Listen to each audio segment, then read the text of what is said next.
Welcome to the first Downtime of Season 2. This is The Demon Next Door, created by yours truly. For those new to the show, we occasionally do bonus games that don't fall into the main story of the season. And this is one of those. Enjoy. So, welcome, audience, to the first Downtime of Season 2. At the time of recording, we've got some anticipated weeks where we're not going to be able to record, so this and hopefully another Downtime that we record next week are going to fill that gap in coverage to make sure that our massive audience doesn't run away when we have another week or two off. So, sort of following in the tradition of the previous Downtimes, I'm going to be DMing a game for my players today. Who are my players today? Duncan. Jesse! Caboose. So, yeah, everyone's probably familiar with Jesse and Caboose, but Duncan, can you introduce yourself? Yeah, so long-time listener, first-time player. Mm-hmm. I'm like a sort of bodybuilder type, like 7 foot tall Adonis. Uh-huh. I don't normally play a lot of games like this. I usually just play sports and have sex. But I heard this is what the nerds do, and I'm an open-minded guy, so I thought I'd check it out. But that's me. Wow, what a renaissance man. It is kind of funny, though, that you say you're like a first-time player. On the show, this is only your 4th time playing, even though we've got like 50 episodes or whatever. Yeah, I guess it was just the witch hunt stuff that you ran, the 3 sessions of that. Uh-huh. I mean, I really don't play often, or I don't play D&D often at all. Mm-hmm. So no, it's nice to be on the other side of the table. Mm-hmm. Yeah, well, hopefully, this goes well. So the purpose of this game, in addition to just recording a session, is I just want to practice being a DM more. I started my D&D career as a DM, but I really haven't barely DM'd at all in the last couple of years. And it's a muscle that has atrophied, and it wasn't super well developed in the first place.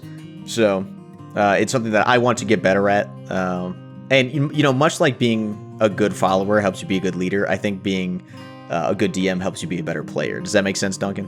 I'm afraid it doesn't, but I do know what you mean. We talk a lot about leadership here, so. But anyway, so this is designed as a one-shot for today, and then hopefully everyone enjoys it, and at least one of the PCs survives it, and then we can bring it back as a sequel next week, hopefully. Well, and I want to jump in here because I want to talk about this, if you're all right, before we get started. Sure. This is a game that you are planning on running in person for your friends. Mm-hmm. Right, and so I think, or what we had talked about was it would be cool to run a session here that we could then discuss afterwards, and like it's sort of a workshop or a trial, which is something we have done it with each other before, but just haven't recorded in the past. But I like this concept. I like the idea of putting together a scenario and then running it for one group, letting them know in advance that it's new and that you want their feedback, and then getting that feedback, sharpening it up, and running the new and improved version for a new group. So can you talk about that a bit? Yeah, no, and that's a good point because I totally forgot about it. Yeah, so before you start, that was actually the genesis of this whole thing, was we thought that it'd be fun to do a workshop on the show, and then you just brain dumped it. Yeah, pretty much. Well, and part of the reason we're doing this is because Caboose was complaining like a lot about a week ago. Which he does about all kinds of stuff, not just about games. But specifically about Downtime, because longtime listeners will remember that he was one of the guest players on Downtime 1, Shackles of Blood. And which is a great session, but he was really craving some more Downtimes. And you know, he was kind of crying a little bit last week about it. And I said, fine. So I accelerated my timeline of putting this one together so that I could run it for this. But Duncan is absolutely correct. I had been talking about wanting to DM for my local group here, which has a very kind of different style than Late Afternoon Gaming does of how they play these kinds of games. and I thought it'd be interesting to not only just to DM more, but to specifically DM for very different audiences and see how they play the same game. What different kind of turns they take and directions they want to go with it, or how they react to certain things. And do you plan on running this in person, like Theater of the Mind, or doing some hybrid minis maps, or doing like a Foundry VTT? No, I'm going to do it all like physical stuff. Okay. So much like Duncan had been doing and perhaps continues to do, I got a bunch of really big graph paper. So the maps we're using today, we're playing in Foundry. Nerf gave me a crash course on how to actually run things in Foundry. So we'll be doing that. And I got all the maps from Daniel's Maps, which is the same guy that I got all the maps from Witch Hunt for. He's got a Patreon. I will link it in the link dump. They're really cool maps. And for your Foundry nerds out there, they also come with like the lighting JSONs, the lighting configuration that you can just import for these maps. So it's like easy mode when you're running things in Foundry. So if you're into doing that kind of stuff very easily, go subscribe to Daniel's Maps on Patreon. But for real life, what I'm going to do is just draw similar versions of those maps on this graph paper. And then I've got a massive mini collection that is actually, it all sits at one of my players' house right now because they love painting them. So they're plugging slowly away at painting my massive collection of minis, presumably. Oh, and since I know we have people who listen to this that aren't familiar with VTT's virtual tabletops, what Shepard means with respect to those lighting files is a lot of these virtual tabletops, it's something browser-based where you can put your battle map down and there's a grid and people can move tokens around. But you can set up lighting barriers, so you can obstruct the character's vision, like they won't be able to see through walls, things like that. But if that's not already set up for you, then what you have to do is painstakingly draw all these lighting barriers on another layer on the map, and it's a real pain in the ass depending on how complicated the map is. Sure. And it's got other things like for this VTT, like doors that you can open or lock or whatever. It's mostly for lighting stuff, though, and having someone give you a map pack that has all that is just fantastic. I can only imagine Duncan like salivating because you used to do it all like by hand in Roll20. And it seemed like a huge bummer. Oh, it took hours. Especially if it was something with irregular surfaces like caves. Right, yeah. Yeah, if it's like a castle and there's all right angles, like it still sucks, but that's okay. It's okay. Yeah. Well, and then imagine how upset I was when I realized that you could just buy the module. You could buy like the whole Tomb of Annihilation module with all that stuff already built in Roll20. And so all the stuff we had done, drawing the lighting barriers and doing things like the map images that we had a border around the outside that wasn't exactly one grid square. Right, so I had to trim all of them. And right. It was a whole production, and we never needed to do any of it, apparently. But yeah, so like I said, Daniel's maps, and he's not the only one. I'm sure there are plenty of other people who do that on Patreon, but his maps are really good originals. And so I, whenever I'm going to run something, which is not that frequently, I'll go to his site, and then I'll have an idea in mind, and then I'll look at what maps he has, and then I will find like a meeting place between the maps he's already made and the ideas that I have, which I think is a kind of a fun creative exercise. One thing I also did for this, because this is a setting that I made up, was I got this book. I think it's called like Spectacular Settlements or something like that. And then it's got a companion book called Dangerous Destinations. And basically it's just a book with a bunch of tables of things you roll on to generate a setting, or in this case, a city. And so, you can roll like, oh, what's the crime rate? How big is it? Like, how did the city form? All this other stuff. So I did that, and then that's how I made this place. I made a few changes after I'd done it, but it's almost entirely faithful to the original like rolls that I did. And I think it's an interesting way to like generate a story. But anyway, I'll link all of those products in there, but this is sort of a combination of all of those things. But all that being said, I think that's enough setup. Are you guys ready to play? Let's do it. I'm ready. All right. Introduction text. It's a peaceful time in Redgrove, the city of the great red top tree. The fights between the druids and the industrialists seem to have quieted for now. The rich and poor maintain an uneasy working relationship. The religious pilgrims have reduced their presence as the autumn turns to winter. That peace has been somewhat lost on you for the last year. Ever since you joined the assassination wing of the Group, the criminal syndicate that's involved in many affairs in Redgrove, you've been too busy planning or executing your missions to take advantage of the city's newfound stability. Your successful forays in the night have earned you a stellar reputation in the Group, and you've caught the attention of the man on top, who's requested your presence at a pottery shop in the market square this evening. So, prior to going there, we can say this was earlier today or perhaps in the last couple days, the three of you have earned special monikers within the Group. So I'm going to, as I describe them, I'm going to add them to your sheets. Because I have that power as a DM. So, Felix Moonfellow, you, for the way you have gone about the assassinations that you and the group have done together, your moniker is Silence. Ooh. Wow. Let me refresh your page. All here. right. No, you quiet down. He's about to tell us what it is. Part of it seems to have not worked somehow, but whatever.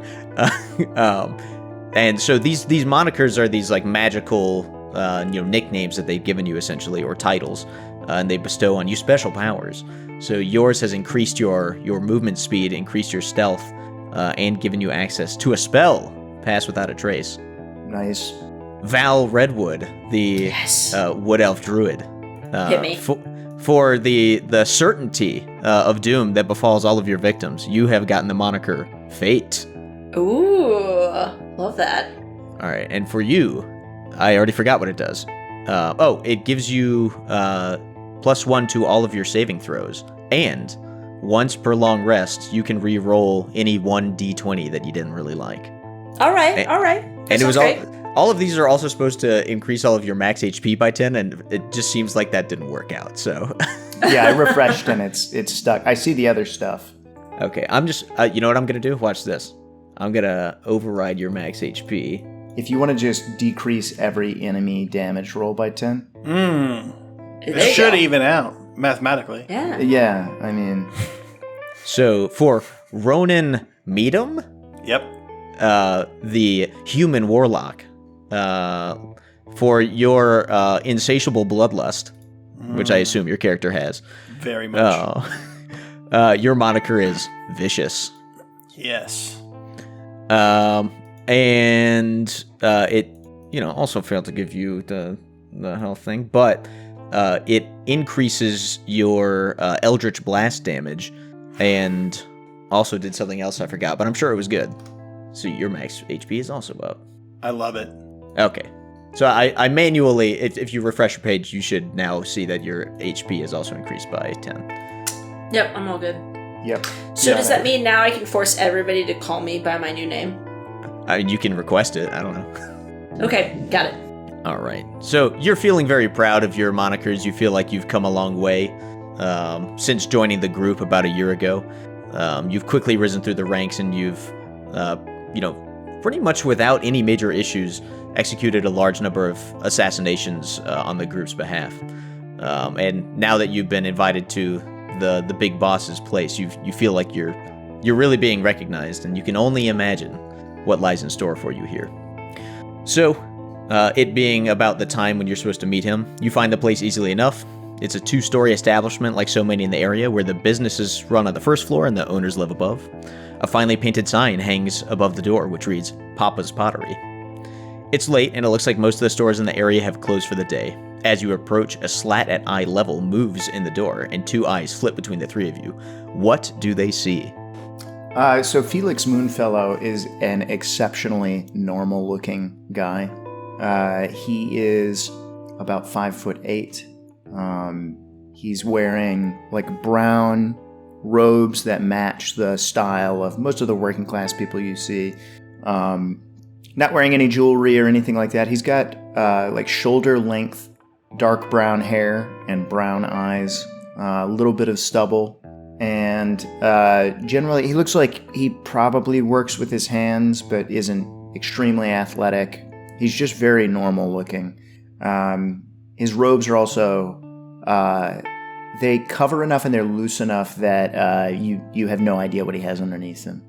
An unremarkable looking hero. Mm-hmm. All right, Jesse, what about your character? Okay, so Val is a wood elf. Is probably about maybe 6 foot, and looks exceptionally grumpy all the time, like really good resting bitch face.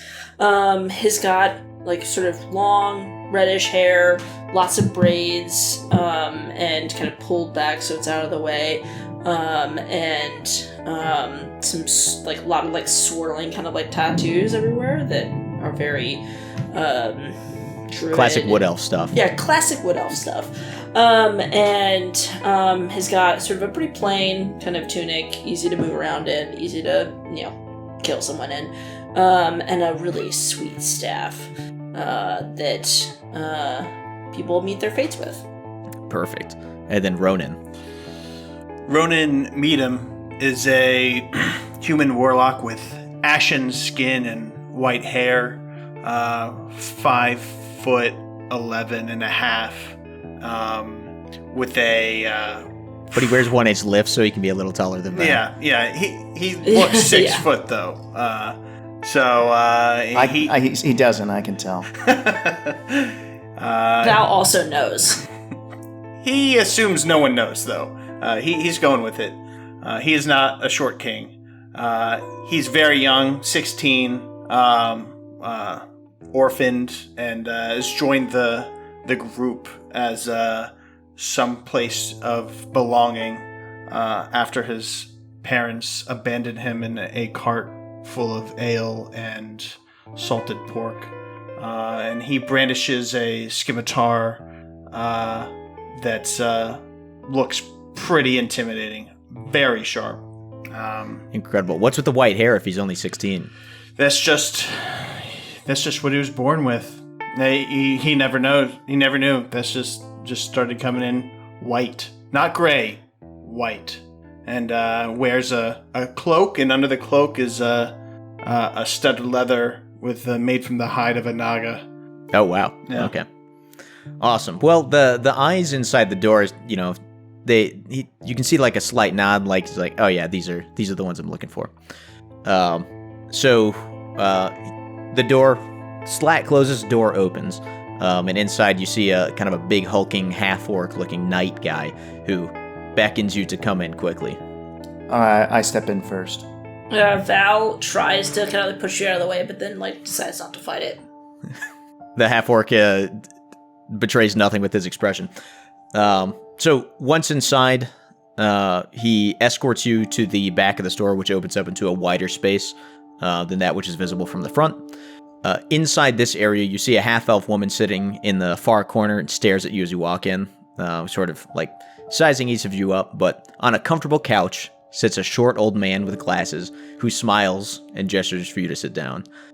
This must be the boss of the group, the man you've only heard about in whispers so far, Tommy Two Eyes. Does he live up to his name?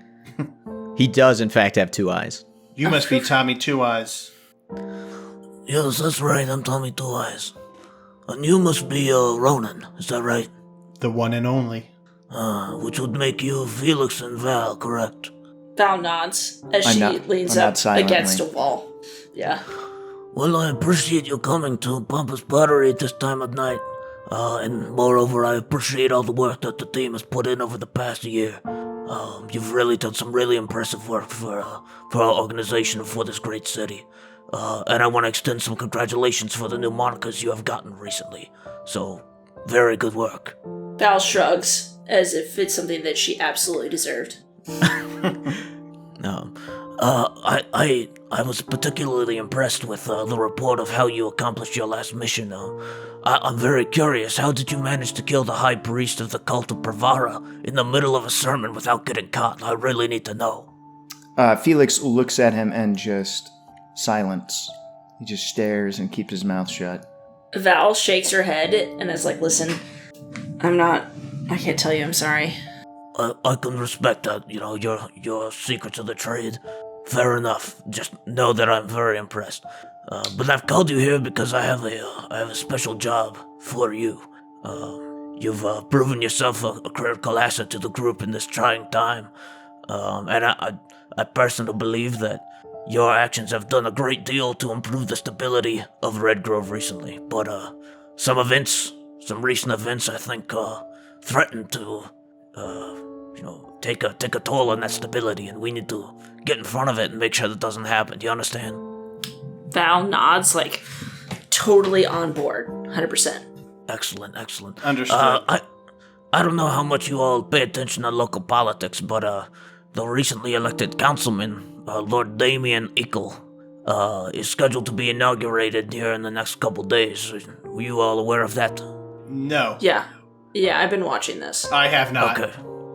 That's fine. Anyway, so he's about to be inaugurated, and he's a widely celebrated lord in the area, but the problem is, I have great reason to believe that he is a chaos demon disguised as a citizen of this fine city. Why do you believe that? A fucking chaos demon? A chaos demon, that's correct. I'm not gonna get into the details, because frankly, I doubt anyone would believe him, but trust me, it's true. Val starts pacing. She's pissed. Your concern is warranted, and I appreciate that you understand the gravity of the situation here. So, my thought is that he needs to be dealt with no later than tomorrow night. We need to get rid of him. He needs to be gone. And I don't mean just gone out of here. I mean dead. Do you understand me? Yeah, of course. All right. So, I'm glad that you're on board with this. Now, I'm not going to lie to you. This is going to be tougher than any other assignment you've ever gotten. This is a chaos demon we're talking about. So, there is a very good chance that, not everyone's gonna make it back. Does that make sense? I'm ready to die for my cause. This is what I signed up for. He looks over at Felix, who's been living up to his moniker of silence. Felix is, he just seems incredibly relaxed, attentive. But he's been nodding at appropriate points throughout the briefing, and seems utterly untroubled by this. All right. Your resolve in the face of this adversity is truly commendable. So, I do have a couple conditions for this. One, as I said, Lord Ickle needs to die.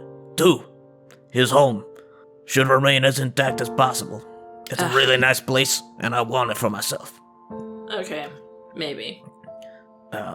Listen, if things go south, if you have to pick between the two, I think it should be obvious which one. I'm just saying, to the degree that it's possible, try to preserve the integrity of his establishment. Are you going to try and move in there after we kill him? That's precisely correct, yes. Is this just some real estate ploy? No, although it does benefit me. Have we seen this house before? Do we know which house it is? Is it pretty nice? You may have seen it. You probably wouldn't know of it as his. It's in one of the richer districts, so you've probably been there before, but you might not know precisely which one it is. Okay. Val sort of shakes her head as if she promises nothing.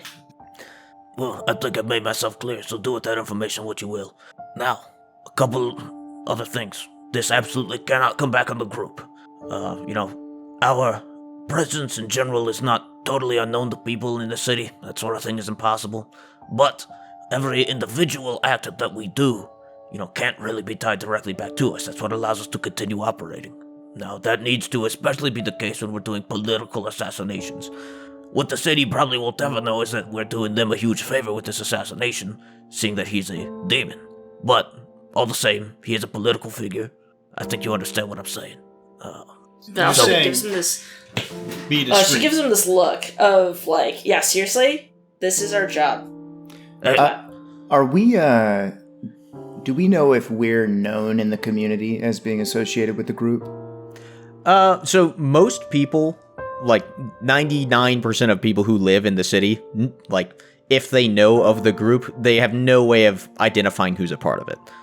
It's a relatively clandestine operation. Okay, so our presence isn't going to be a giveaway that, the group is involved in something. No. Now, eventually there are certain people who would probably be able to connect the dots, but it's not like, oh my gosh, Felix was there. It must have been the group. Okay. Most people who don't know who you are, most people don't know how to identify the group. There's a very small subset of people that would be able to make the connection. I deliver food on the weekends, so I'm, people see me out and about everywhere. Sure. So I blend in. Uh-huh. No, it makes sense. Now, I do promise He continues. that you will be handsomely rewarded for your efforts here. So, at this point, unless there are any questions about the general nature of the assignment or the reasons for doing it, it's a little past my bedtime, and I'm gonna go to sleep now. But I'll pass things off to my assistant, Shira. And he indicates the half-elf woman that was sitting in the corner of the room, who gives you a slight nod. She will provide you with any other details or assistance that you might need. Do you have any questions of me? How soon do you need this done? Tomorrow night, at the latest, is Okay. when I need this complete. And we get told the reward after it's complete? Oh, no, Shira's got the details, but the Okay. punchline is, you'll each get 7,500 gold pieces. That's a piece. And then you will also be getting assigned apprentices upon completion. Now, you've been apprentices in the group. You know it can be a bit grueling to do that, but you know that the people who the apprentices work for are important. This will be your opportunity to train up the next generation, as well as get some assistance with all of your, daily admin, your tasks, doing your laundry, whatever. You could use it for whatever you want. It's fine. And this politician, does he have a lot of bodyguards? Or is it... Shira will give you those details. Okay, alright. I have no more questions for you, Two Eyes. He nods. He looks at the other two. Any more questions? Shake of the head. No. All right. And then he slowly, agonizingly stands up from his seat on the couch. And says, I bid you a good night. Best of luck. And I hope to see you when this is all complete. Goodbye. And he like very slowly like totters out of the room and goes upstairs to go sleep for a couple hours. So Shira walks over, takes his seat on the couch, and just starts talking through a few more of the details. So she tells you, all right, so for Lord Ekel, the good news is he really doesn't leave his house much. So he'll probably start doing that more once he's actually taken public office, but for the next couple days, he will be at home. So you don't have to go looking for him. That's the easy part. The hard part is you're going to be fighting a demon. So, we've thought up a couple different options for things that you can do to help you get into a place that's going to make it easier for you to accomplish this task. Unfortunately, there's only time to do one of them, and besides, we don't want to, compromise operational security of this by making it too known what we're doing to too many groups of people. Does that make sense? Yeah, I'm tracking. Okay. So, here are the options we've come up with. So you need to pick one, and then I'll send you over to them and send a message to them so that they're prepared for you. So, first one would be getting blessings. So some member of the clergy who could bless your weapons or give you holy water, things like that that are going to make you more dangerous to demons. Second one would be protection. So a smith that can upgrade your armor or give you gear that is going to protect you against elements of chaos. And then the third would just be going to an apothecary who can provide you with potions, filters, elixirs, whatever that are going to make it easier for you to, get some additional stamina for this task. So which of those three sounds like something that you think should be the priority here? Can we choose individually, or is it as a group? No, you're all doing the same thing. Oh, okay. Why not all of the above? So that's the second point I said, OPSEC. If we have too many people out here in Red Grove in the know of something that, someone who's going around collecting things to fight demons and all of that, it's going to make it too easy for people outside the organization to connect the dots. You're talking about... I understand that, but I'm not suggesting that all three of us go do all three things. I'm suggesting that each of us do one. I don't really see that that's going to change much. I shrug my shoulders and say, okay. So I'll let you decide amongst yourselves which one of those you want to do. I vote the protection. I vote blessings. I think, good assassination, we don't want this to turn into a fight. We want to set it up so that he never sees what's coming, and we finish it immediately. We deliver a devastating strike. So I think we want to invest in offense. We want to get in and kill him. That means blessings. Val shrugs and says, well, I guess that's why you're called Silence. I'm fine with that. I can get on board. Plus, it serves our objective of preserving the house as much as possible.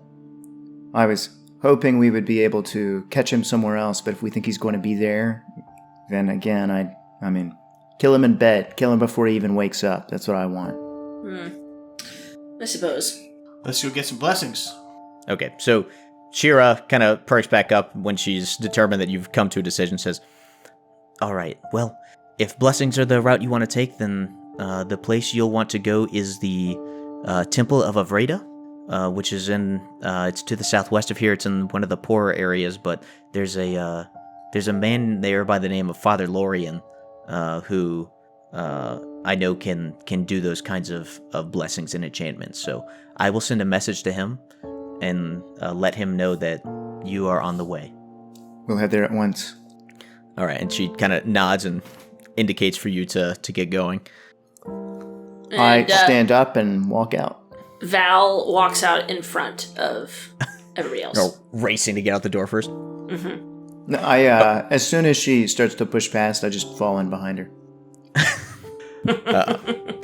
Okay, so you make your exit, and you start heading towards the temple. So you weave your way through the streets of Redgrove to one of the poorer areas and find the Temple of Avreda, God of Honor. It's a somewhat run-down establishment. Inside, you see an old man, a priest of some kind, shuffling about alone doing small cleaning tasks, and he seems pretty distraught. He doesn't notice when you enter. Father, Have what?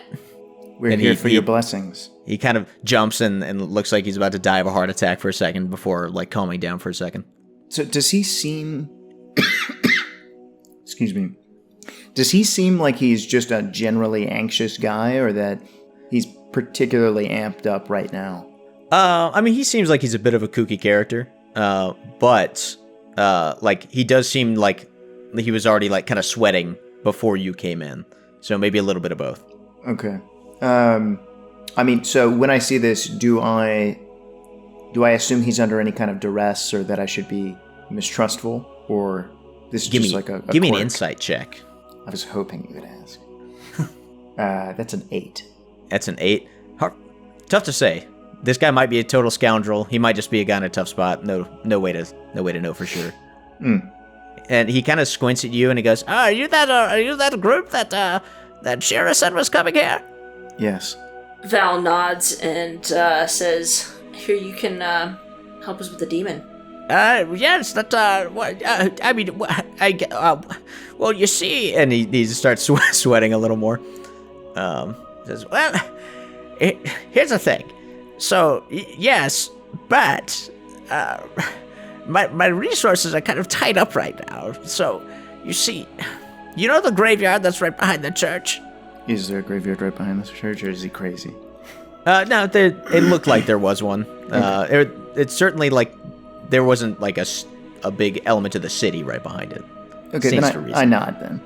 No, I don't know. Well, there's a graveyard behind the church, okay? Okay. And, so, normally, I have one of the boys or girls who helps out around the church, like clean that place up and make sure it's okay. But they've all died recently because there's some sort of undead infestation back there, and normally I'd take care of it myself, but frankly, I'm just too old now. How long have you had this undead infestation? Couple days. How long is it going to take to bless our weapons? I don't know, a couple of minutes.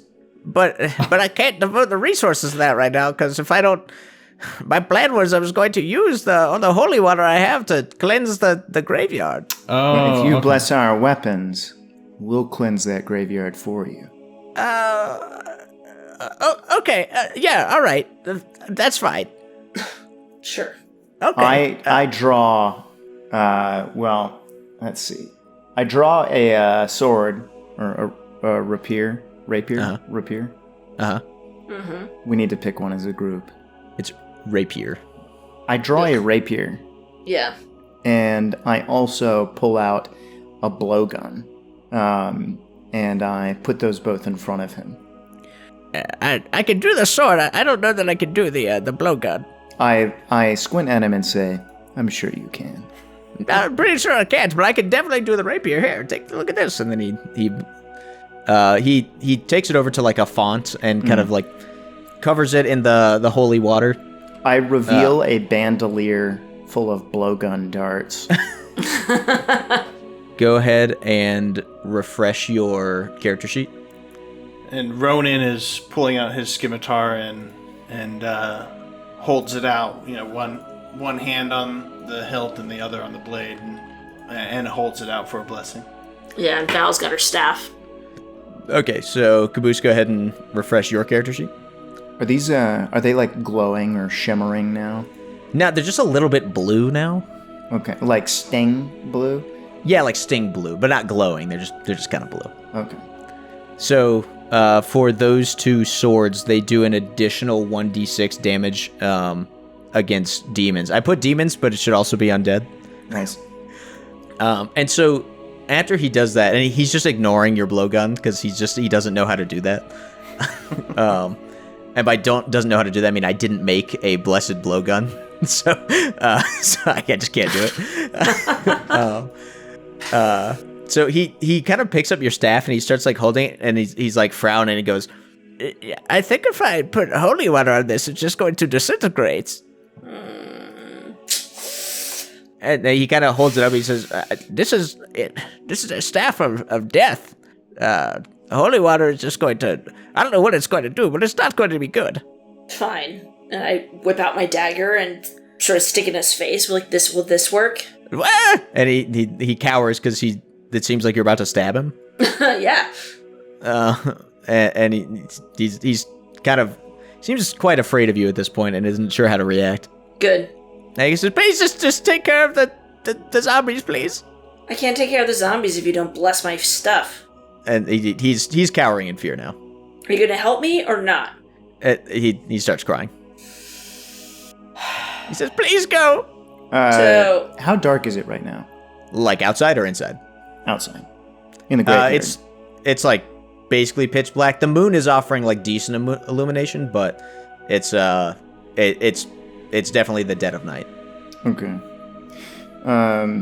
Okay, yeah, so once we're all like blessed up and he starts cowering, I just want to walk outside. I don't march right into the graveyard. I wait for the other two, but I want to walk outside and look, just eyeball the graveyard.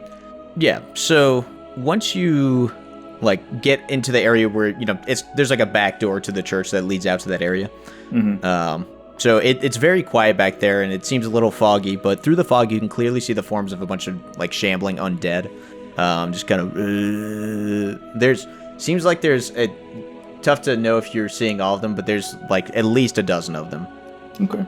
Well, is it an enclosed graveyard? Is there like a wall or one of those iron fences around it? Are they like penned in? I guess is what I'm asking. It seems like they're pinned in. Whether it's some sort of natural barrier or a fence or something, it's tough to say in the dark. But yeah, there's some kind of like they are trapped here. But the way these things work is something's gonna fail at some point, and then they'll get out. Okay. And then are they classic movie zombie types where they're the really fast ones from World War Z? That can run at 100 miles an hour. Oh, shit. Okay. No, they're definitely just regular old shamblers. Or they at least seem that way right now because, like, the way they're kind of walking around, it's very slow and plodding. Okay. Okay, so before Val follows Felix, she's going to pull out the short bow and the dagger, and she sticks it into the priest's face and says, you get to pick which one. When I come back and deal with the zombie thing, one of these better be blessed. Got it? And he just goes, okay.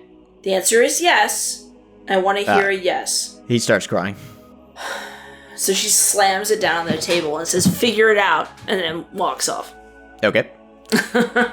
All right, and then I'm gonna put you all. Are you all in the graveyard? Yes, you are. Okay. Okay. So you've made it here. Can you see the screen here? Yep. Yes. Yeah. Okay. Yeah. And I can see the zombies. Okay. I'm just gonna. It's not a very big map, so I'm just gonna say you start over here. Got it.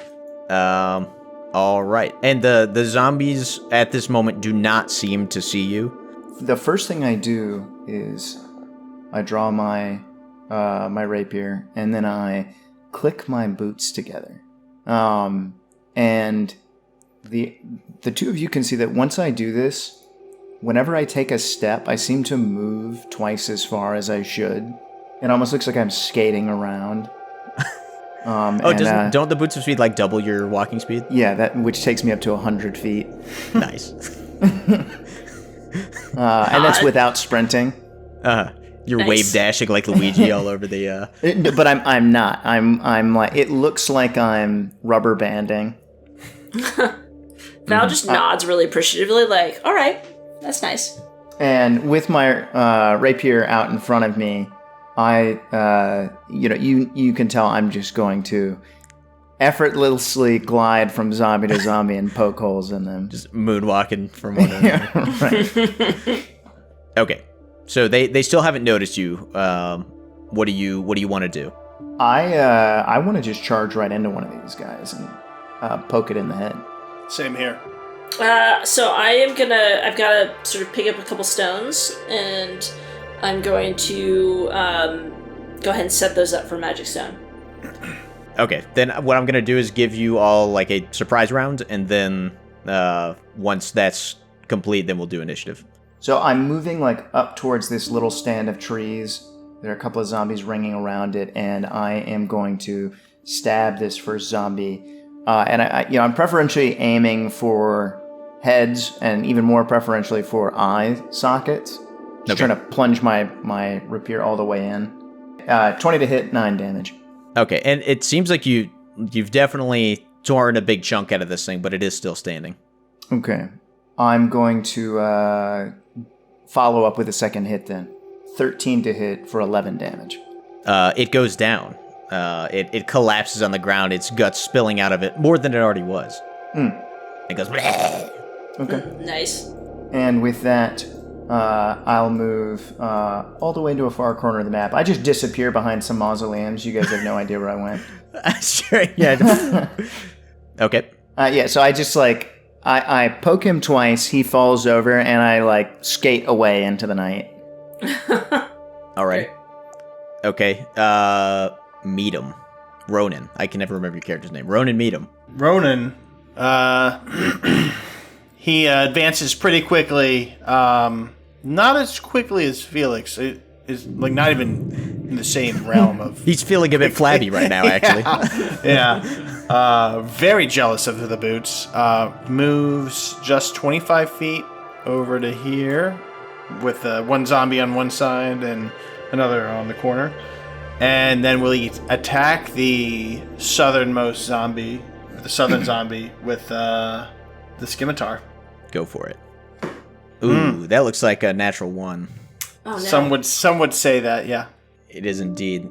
Your patron abandons you, and you are now just a regular man. No. No, you get it stuck. You're going for like a big wind up, and it just catches on a tree branch. Mm-hmm. And you're able to disentangle it, but you achieve nothing of note on this turn except slight embarrassment. Jesse. Okay, so I already have my stones in place. So the first one I'm going to do is... actually, I'm going to go ahead and move a little bit up, kind of behind these trees. And then I'm going to toss one of my stones at the zombie that's right in front of me. That hits. Ooh, all right. They're AC 8, so... Bless.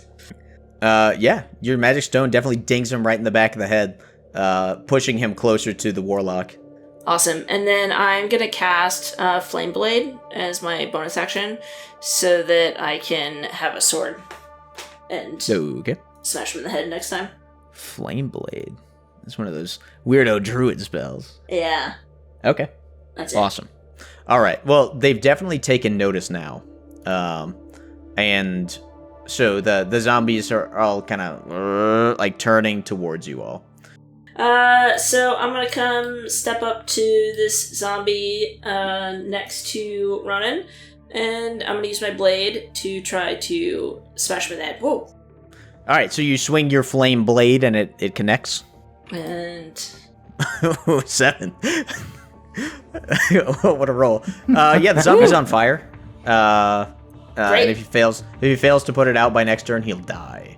The zombies are up. They didn't detect where the speedy monk ran off to, so they just start all convening on the two they can see. Oh wait, no, this one actually smells the monk, so it starts moving this way. All right, so they're moving in. The burning one turns to attack Val. oh shit! It's going to make a slam attack. It misses. Yes. This one attacks Meatum. Does a 16 hit? It does. Okay, then it hits you for 4 bludgeoning damage, slamming its skull into your shoulder, and it really hurts. Ouchies. The one behind you is also going to do it, but with advantage. It also does 3 bludgeoning damage as it kicks you in the butt. Ouchies again. Yeah, you're going down. All right, that completes the zombie turn. Felix. Okay. So, I at the end of my last turn, I skated around back behind these mausoleums, starting in the far corner from where we began the encounter. Mm-hmm. And that one zombie started following me up. So I now, I don't turn around. I just abruptly change direction. Oh yeah, just an instant momentum shift. Moving like a tic-tac UFO. Right. And I in some alternate universe, like something catches on fire as a result. Right. And so I just begin moving backwards towards this zombie, and I do one of those cool things where I flip my rapier around. Oh, yeah. And anyway, I'm coming for him, but it's angled up so I can catch him in the eye. Perfect. And here we go. Hit. Nice. Okay. For 11 damage. It's badly wounded. Okay. You didn't hit it in the eye, though. I didn't. Where did I hit it? The ear. Okay, but ear. it's pretty much the same thing. Yeah, I agree. Yeah, the ears are really like the eyes of the head. Yeah. It's the Dark Souls of sensory organs. And with that, I'm going to rapidly maneuver away from him. Oh my god. I think you still have like 50 movement left. Right, yeah. I want to spend all of it. And I come over here, and I attack this zombie. So I start skating around almost all the way back to where we started, and I poke one that is closer to Caboose. Now I can't remember your character's name. Ronan Meatum. Ronan Meatum. Yeah, we're really bad about this. You hear a faraway voice, like there's a Doppler thing happening where I say, "What is your name again?" But it's like increasing in pitch. So I go to stab the zombie that's next to you. Here we go. Epic. Yep, that'll hit. 13 damage. Yeah, you've taken out one of its legs and it's crawling now. All right. And with that. Okay. All right, so he darts away once more into the night. For the listeners out there, Felix has so much movement that he can cover most of the tabletop instantly, and is doing so. Yeah, he's skating all over the place. He's glitch. He's rubber banding like he's got a bad connection. Mm-hmm. And then you're like, oh, he looks like he's stuck. And then you look again, and he's 50 feet farther away. Right. Okay. And now Ronan Meatum is up. Wait, were you taking your martial arts bonus action to punch somebody? Yeah, I feel like I should. Yeah. And I do this with my other fist, not the one with the rapier in it. So the final zombie that I skate towards, I go to clock him in the head. Oh no, I shouldn't. I just shouldn't have done it. That's a natty one. You punch. You're moving so fast that there's like a statue as a gravestone, and you think it's a zombie and you punch it, and you take 3 damage. 3 damage to your fist as you attack a stone. You do punch its head off, and it's cool, but you also break a finger. Okay, so I don't. It looks like nobody else has to know that I totally saw it. Yeah, I'm too far away. I'm So behind this I know you saw it, but you don't have to know that I didn't mean to do that. Oh, yeah. Am I like? I don't swear or anything, right? I just grit my teeth. I have my back to her, so she can't see that I'm going like fuck. You probably have shed a tear though, because it's So- smarts. Val is like, really? You're gonna hit a stone? Come on, there's plenty of zombies. Make her make a perception check, DM. Yeah, that's a good point. Yeah, if you are you using your action on your next turn to shout that, or what's going on? No, Anyway. fine. But it is Ronan Meadham's turn now. Ronan will attack the zombie. I guess that's on fire to the south of him. Okay. Same thing. The scimitar. There we go. That'll hit. Okay. Oh yeah, it's down. Yeah, you slice it right in half. Yes. Now, your choice: horizontal or vertical. Vertical. Ooh. It's going to be Vertical. a vertical type of night. Okay. Gotta do it. And then for his second attack, for the action, we'll attack the legless man. Yeah. Legless zombie. Ronan is surrounded by zombies, by the way, so this is a good time for him to make good some hits. Oh, that's a hit for sure. Oh, huge. Yeah, he's you cut him in half horizontal. And then All right. for my bonus action, I will attack the zombie north of me. All right, so you're making quick work of the zombies that have turned a quick circle around you. That'll hit. All right, well, you cut off one of its arms. It looked like it was its non-dominant arm, though. Okay. So, good, but could be better. All right, is that it for your turn? That is it for my turn. Okay, as y'all are starting to feel pretty good about your chances here, something mysterious and spooky happens that unnerves you slightly. Oh, great. Which is you hear like a and then you see some of the zombies that died stand back up. God damn it. They haven't like healed, they didn't come back together, but they start moving again after you hear this cackling. So like this guy, who he's in two pieces now, still on fire, starts clawing its way towards you. This guy that got cut in half, both halves are now moving towards you, slowly crawling, but they look like they're not done with this fight yet. They're really spooky. So all the ones that were dead aren't dead anymore. Beginning to doubt the efficacy of the blessing. Yeah, right. So yeah, that's fair. You can tell that you're doing more damage. It just doesn't seem like it's like there's something else going on here. So it's probably good that Lorian didn't try to come out here and soften himself.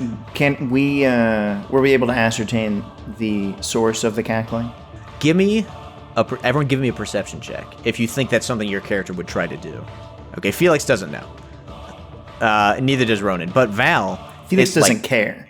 Felix doesn't care. He's like, I'll kill these zombies all day and all night. Whatever. Yeah, Val's like, something's not right here. Yeah. Yeah, Val is like, oh, hang on. I think I know where that came from. It sounded like it came from one of those mausoleums over there. Like that cackling sound. And she makes the astute connection that right after the cackling, things started coming back to life. And she's putting two and two together here. Is that the building to the north or to the east? Or no, North. the stairs. The stairs. Stairs. Got it. So, yeah, there are two big-looking ones to your north and northwest. Well, more northwest. It sounds like it came from one of those. Tough to say, but definitely somewhere in that vicinity. Okay, got it. And it is Val's turn. Okay, so Val is going to so I'm gonna run up the stairs to this mausoleum up here, and then I'm gonna shout at Felix to go to the other mausoleum and find that chuckling noise Okay. and ignore all the other zombies. Okay. So what are you shouting? So I'm like dashing up these stairs and very like Tom Cruise in Mission Impossible with the arm movements kind of thing. Oh, sure. Yeah. Yep. Big steps, big arm movements. Yeah. And screaming, Mausoleum! Get to it! See what's going on! Yeah. Did you guys know that it's actually Tom Cruise doing the running in all those movies? Are you serious? No. Oh my god. He always does all the running in all the movies. Bro, that's crazy. Okay, the zombies are up. Much like last turn, they all keep shambling their way towards whoever seems closest. Not necessarily in like a super educated fashion. It's a little suboptimal. Like the two of them are trying to like claw their way up these steps towards where Val is, but they're just like they can't They can't mount things, just not, something they're good at. But it's just like a little kid soccer kind of. They just they're all run mobbing the at ball. the thing. Yeah. So there are 4 in attack range of Felix and 5 in the attack range of Ronan, and they all just start mobbing. Oh my god.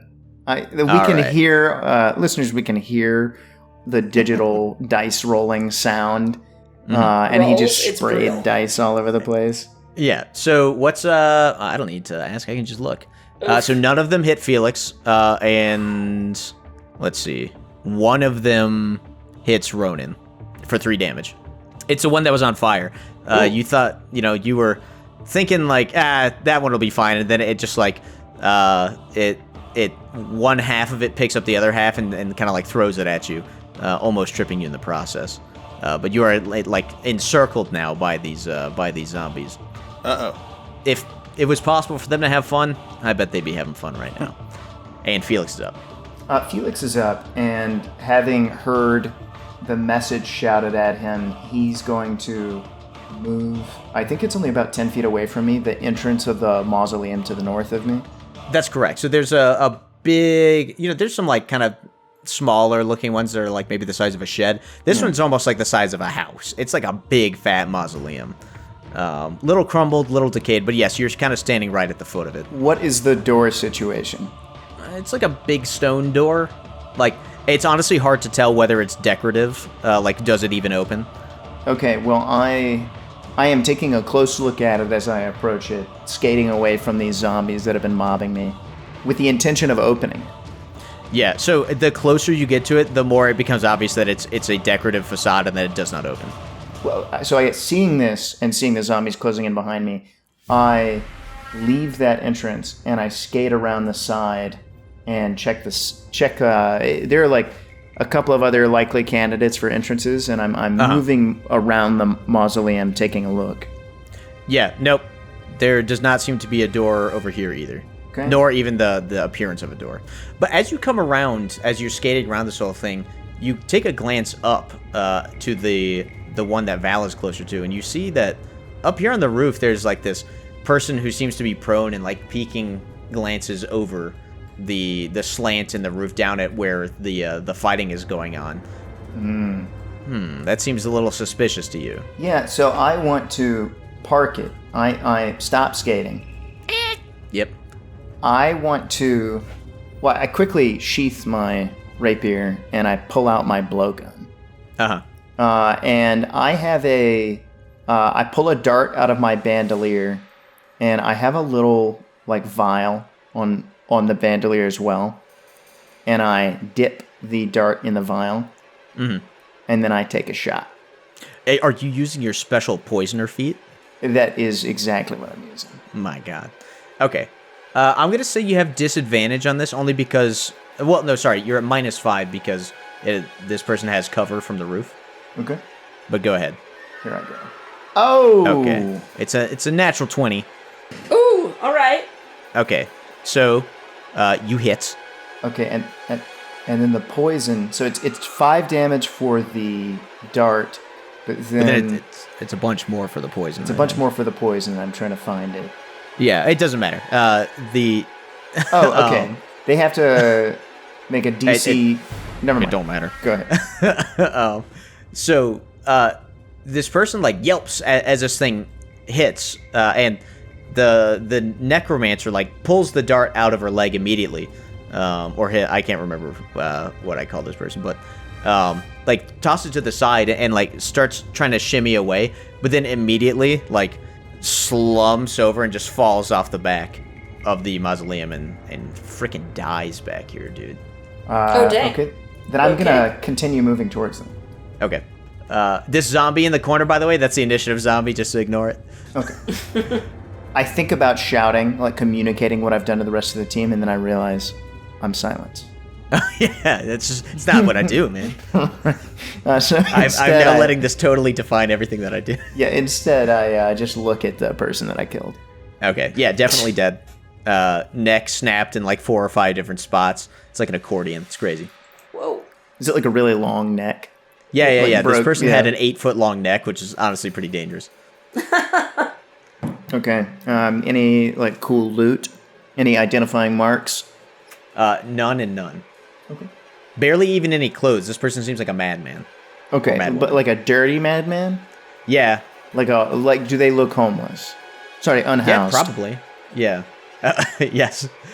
There's nothing of value to strip from this corpse. They don't have like a. Okay, other than You them. get one more question, then your turn's done. Yeah, other than them like hiding on the roof. Like, do I actually think they have anything to do with this zombie situation at all? Tough to say. Give me an Arcana check. Ooh. Okay. 7. Yeah, no, who knows? Okay. And your turn's done. I'm gonna move a little more. Okay. Ronan's up.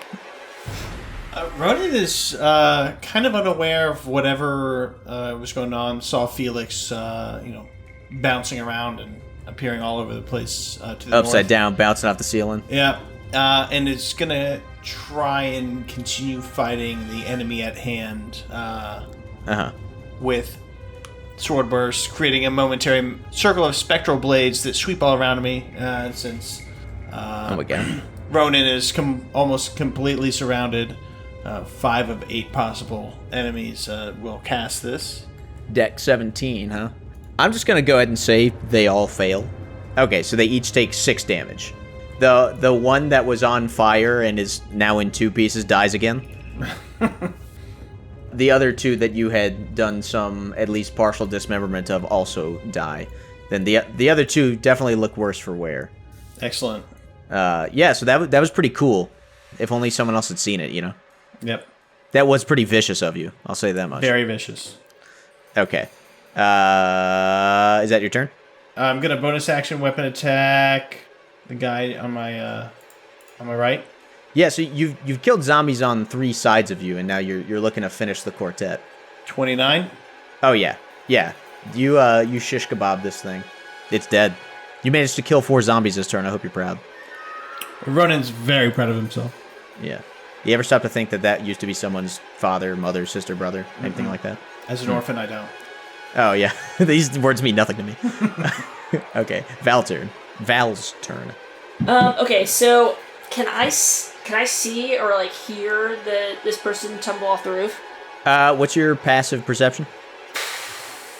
Keep asking 16. questions. You heard something. You definitely didn't hear Felix because he's very quiet. Of course. But otherwise, like, you heard something, but you're not entirely sure what it was. Since I heard something, I'm gonna come around. This. Let's see, how far away is this? I'm gonna go over here and see if I can see something because there's something going on outside. So then I can kind of see this person. Not really, because Not really? it's like all the way down here. So yeah, if you continue to move, okay. Well, all right, now you've fallen off the cliff. No. There we go. Now I'm on the cliff. Okay, sure. So if you are like peeking over the side, then yeah, you can see that there's a dead person with an 8-foot, very broken neck at the bottom of the cliff. So And you also see a shadowy figure darting away at mock speeds. of course. Silently. Yeah. Silently, yeah. You don't hear it. Yeah, even though he moves at mock speeds, he creates no sonic boom. It's pretty crazy.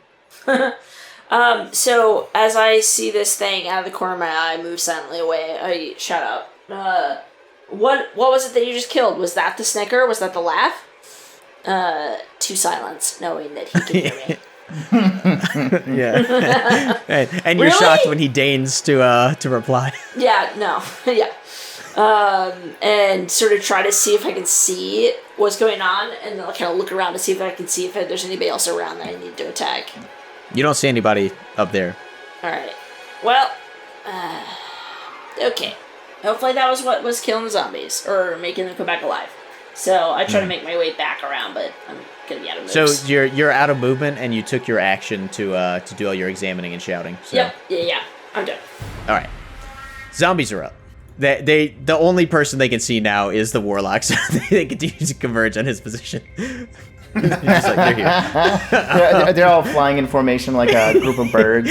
Exactly. And fine. then, so there's like 2 in range of you, and the ones that were up near the north area where Felix was, like they're really, if they had much of a mind, they'd be very confused because this thing that was by them just like blurred out of existence next to them. And, you know, they were swiping at it 1 second and then there's just literally nothing there the next. But luckily they're pretty resilient mentally because they have no mind to trick. So we'll get 2 attacks here. Ooh, both of them hit. One of them, he slams you with his teeth and it grabs you right on your big toe, chops it right off. Oh. And it's fine. You have 2 big toes on that foot. So now you're just a normal person, which, you know. Okay, it still hurts though. 10 damage for that one. And then the other one, he just slaps you in the spine, but you tweaked your back this morning when you're getting out of bed, so it really upsets you. So it does 4 damage. Wow, huge turn for the zombies. That was big. Felix is up. He circumnavigates the globe and so he skates away. Somebody's talking behind him. He either ignores them or just doesn't respond because he doesn't do that. God damn it, silence! that's still ignoring. That's the same thing. Not to him. Okay. Ignore. You know, he can sense that fun is being had without him down here. And as he comes through the trees, he sees this school of fish sort of formation of zombies that's just moving towards something. They're all attached, but to this static pole apparatus that keeps them all in the same formation. So he moves up to that frame and attacks the first zombie he encounters. He just swings his rapier. Not swings. He has it out in front of him. Swings it like a golf club. Skewers this zombie in the face. Okay. 23 to hit, 12 damage. It works. Fortunately, he's still got a whole lot of face left. And yet, Felix sort of ignores that, moves on. He doesn't have time to evaluate whether or not the hit really did anything. Sure. Yeah. He's a fast-paced guy. Yeah. Strikes this one.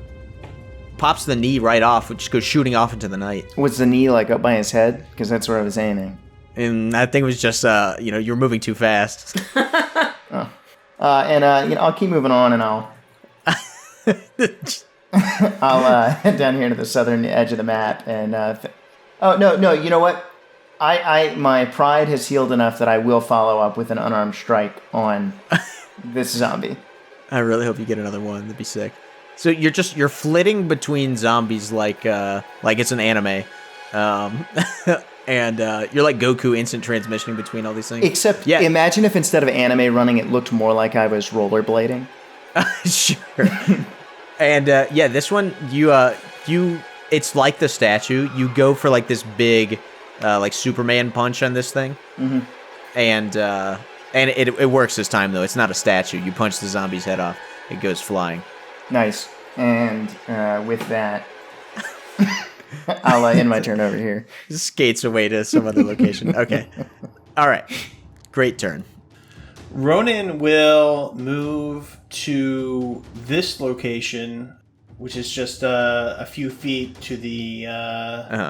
Right, he dodge rolls between a pile of zombies to find another pile of zombies. Because Ronan needs his back to this little mausoleum to limit the amount of attacks he's getting, because he's feeling approximately half health with all this this slamming that's been going on. It's good that he's self-aware enough to know exactly how healthy he is at any given time. One half of his body hurts a lot. It's what makes him such an effective warrior. Mm-hmm.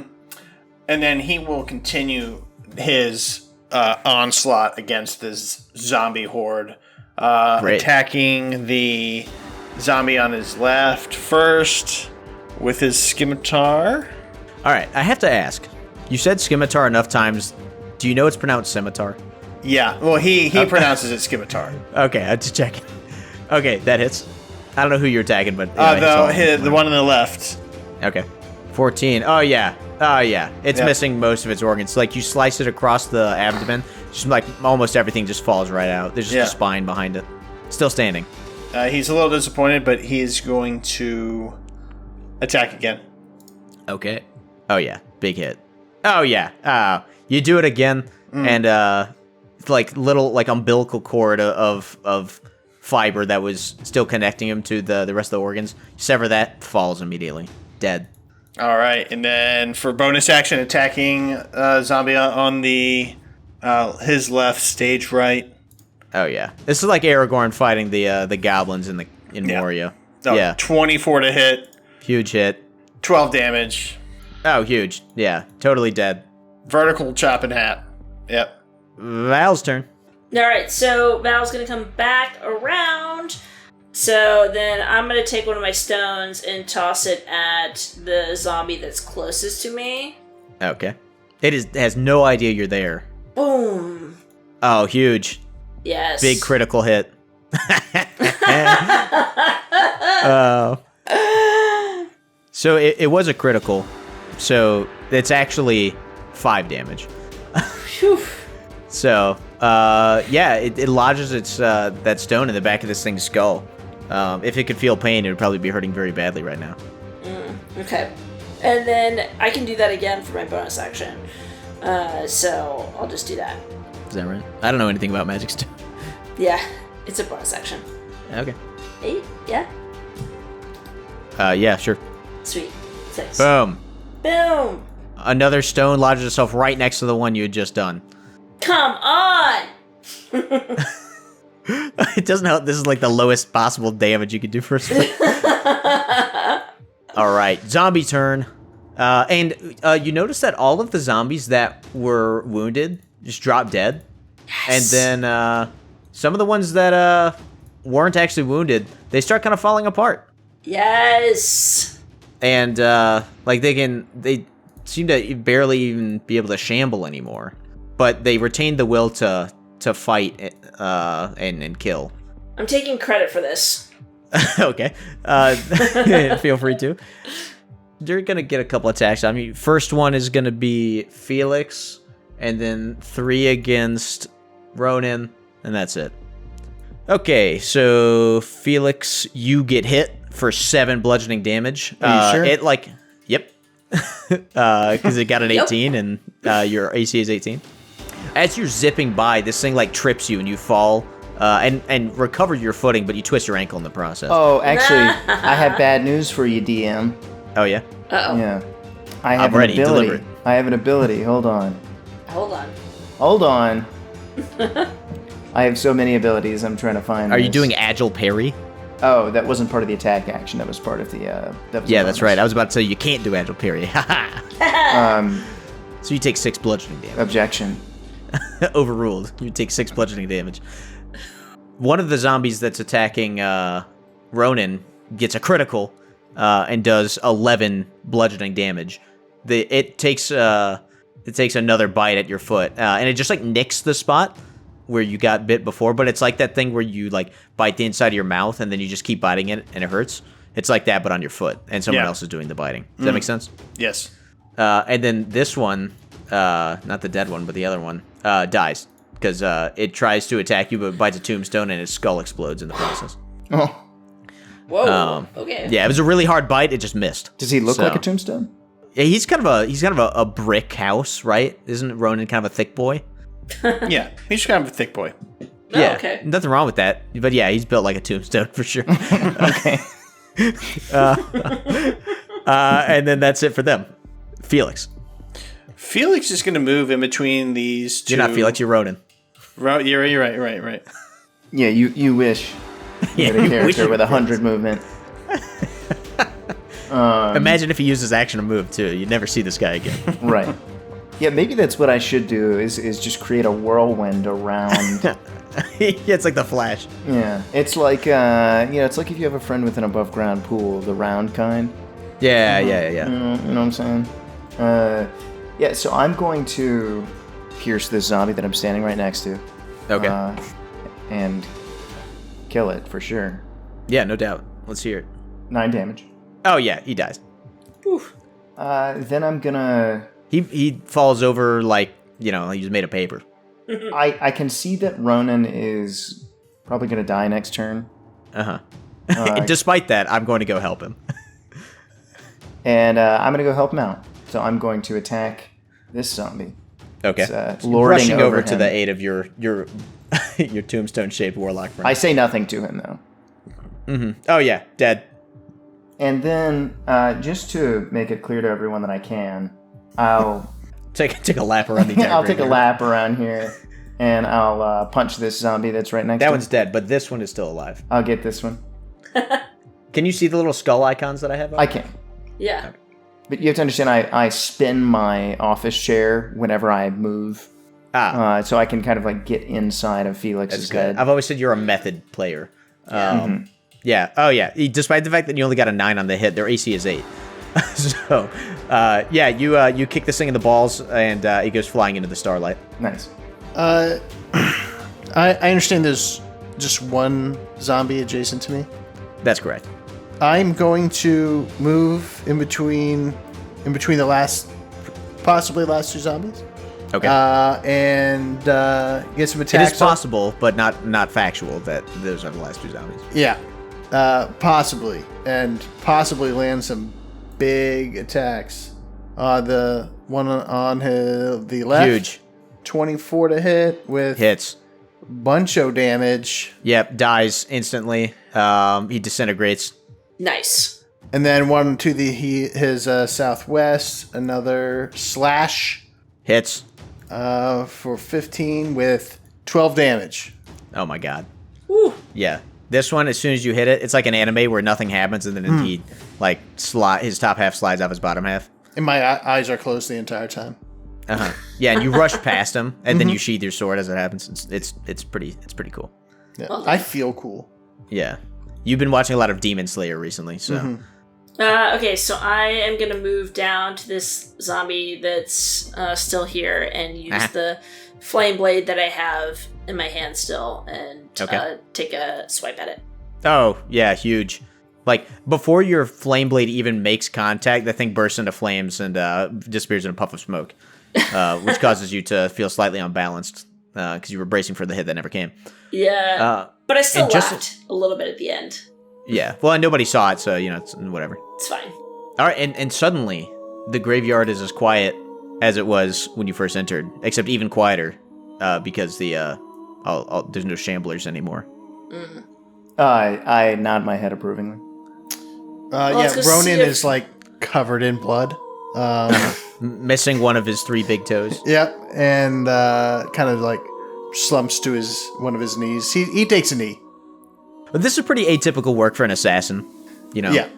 It's really kind of the exact opposite, kind of combat you're used to. And, like, you guys are used to one person, surgical in and out. This is, a big brawl, basically. It's just not it's not your thing. No. It's not ideal. Yeah. And yet, you did very well and prevailed. Well, I guess we'll go see if you figured out how to bless my stuff. Otherwise, I might have Okay. to kill this priest. When you go back inside, you find that the place is empty. You see on one of the pews near the front of the church is like there's like a box that's full of little like vials of what appears to be holy water, and there's a total of 8 of them in there. And then you see a note that's written on it that says in a hastily scrawled script, "Please don't hurt me," and Lorien is nowhere to be found. Is my dagger still around, or do you take it? No, it's right where you left them. Okay. Your dagger, and I think you left your bow there as well. Yeah. Is it glowing a non-luminescent blue? No. God damn it! I'm gonna go pick up one of the vials and sort of shake it to see if maybe if I pour it onto my dagger, if it would do anything. Give me religion or arcana. Okay. Yeah, so you know a little bit about this. You know that if you poured holy water on your dagger, for instance, unless you like very quickly used it to attack somebody, it's probably not going to do any good. What you saw Lorien doing earlier was, that was part of it. He was submerging it in, but then he was, saying something. He was muttering some incantation, praying to someone perhaps, and that was what had, turned something simple into something fantastic. It's probably not worth your time, and you'd probably be wasting a vial of holy water doing that. Yeah, so Val sets the vial back down into the box with the rest of them and just mutters like, "Fucking thief." But what does she think that he stole? Or he's just a con artist who decides that he's gonna try to bless certain things, but not any of my shit. And so, Yeah. pick up my dagger, pick up my bow, and say, well, let's get the fuck out of here. Yeah. But what you do know, because, your Arcana check, it's kind of about holy water in general, is that these vials are pretty useful, and it does do the kind of thing that, you came here for. So you know that if you drink these, then you will receive a blessing. It will make you more effective. And then this is also something that is very dangerous for anything demonic to touch. So if you throw it at or splash on or whatever these things on a demon, then that's bad news for them. Got it. Yeah, so then as she's putting the vial back down, she sort of shakes it, shows it to the other guys, and was like, listen, this priest wasn't a complete waste of time. This stuff is pretty helpful. We either drink it or we throw it on the demon, and that'll help us. And I set it back down. Good to know. Okay, so how do you want to divide these 8 between yourselves? I'm gonna take 3. It's only right. I didn't get a magical weapon. I'll take 3 as well. I silently take 2. I look at peace with only having 2. And as you stash away your sweet new holy water vials, you see the sun is rising. Well, we don't have much time. Yeah. As far as I know, we still don't actually know where This guy's house is. Lord Damien Ickle lives. So you know where he lives. During your talk with Shira, she showed you where the location of the house is. Okay. Well, do we want to get some rest? I need some rest, or I will die next combat. Sure. Okay. Let's take a nap. Let's go home and where do we normally eat breakfast around here? Do we have a spot that we like? The group doesn't have any cafeterias or anything, so that would be something that you guys would have picked for yourselves. I know of this really good Red Grove famous flapjacks spot. Mm-hmm. Okay. Let's. It is an all-day breakfast place, which is good because when you wake up, it'll be 5 p.m. Yeah. Yeah. Let's. Okay. Let's agree to get some rest, gear up, and meet up there. Okay. Alrighty. Okay, so everybody can take a long rest. So you've successfully managed to rest away your troubles. A good night's sleep will cure just about any wound. Ronan discovers that his big toe has grown back overnight. Just how this works. And so you're all able to meet up at your favorite all-day breakfast joint here in Red Grove.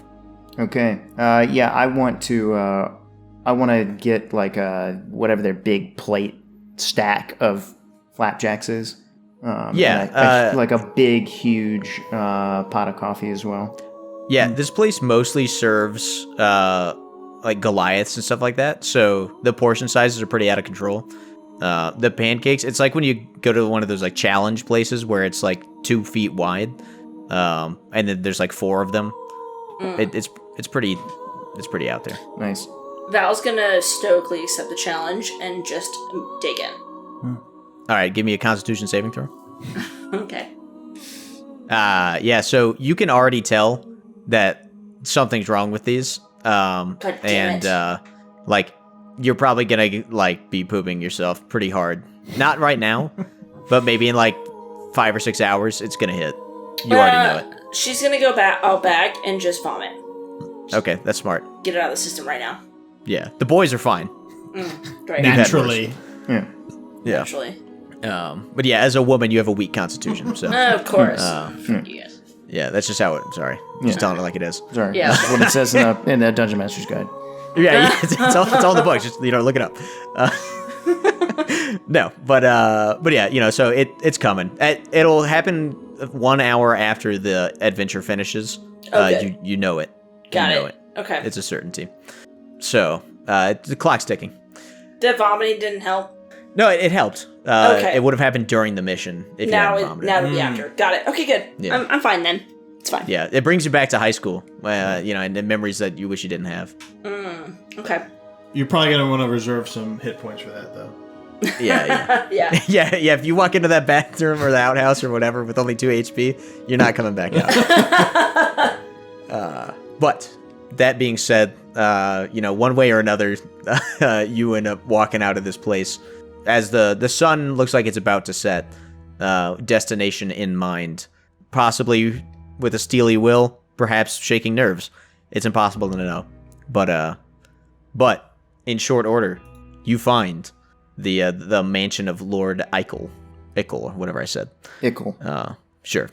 So tonight's the night. So you found it. It seems like as you walk up, so there's a large wrought iron fence that encircles the whole estate with some like hedges behind it, so you can't really see that clearly from the road what's going on behind it. But it's a pretty big estate, which is pretty remarkable because it's in not quite the center of the city, but there's city all around it. And this looks like it's like maybe 2 or 3 acres in the middle of the place. So it's some pretty expensive real estate. Right now we're just like casing the area. Yeah, if that's what you want to do. So it doesn't seem like there's any like foot patrols or anything that are going on outside of it. If there are guards for this place, then they're all on the other side of the fence that you at the moment cannot see past. How tall did you say the main building was, or did you? I did not. So you actually cannot see the main building. Okay. You can't really see anything past the fence right now. Gotcha. So the fence itself is about probably 8 or 9 feet tall, and then the hedges on the other side come to like just about the same height, maybe a little less. I would like to use my gloves of climbing to kind of just hoist myself up and peer over. Yeah, that's trivial. So you can climb up this thing. I mean, you probably didn't even need the gloves for this. You think in retrospect. And yeah, you can climb up and peek over the hedges. On the other side, you see a pretty flat estate. There's, paved walkways and hedges and bushes and trees and stuff like that. But for the most part, it's pretty flat. And then you see a few smaller buildings, and then on like kind of a little on the other side of the center of this place from where you stand now, or hanging from the fence, you can see the actual house. It's not that big, but it looks really nice. I shout down to my companions. Very flat with a nice house. Shh. Silence is probably not amused by this. Fuck up. I nod knowingly. Val rolls her eyes. I hop down, drop down. Okay. I would like to make a point of going all the way around the grounds. Okay.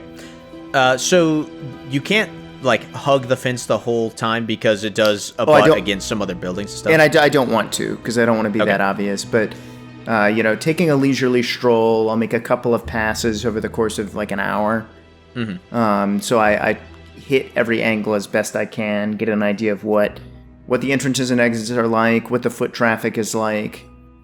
Yeah, so as you do that, so you find there's 2 gates. There's one like big main gate that just by coincidence of the manner of your approach, you were on one of the 2 sides of this square enclosure that does not have a gate.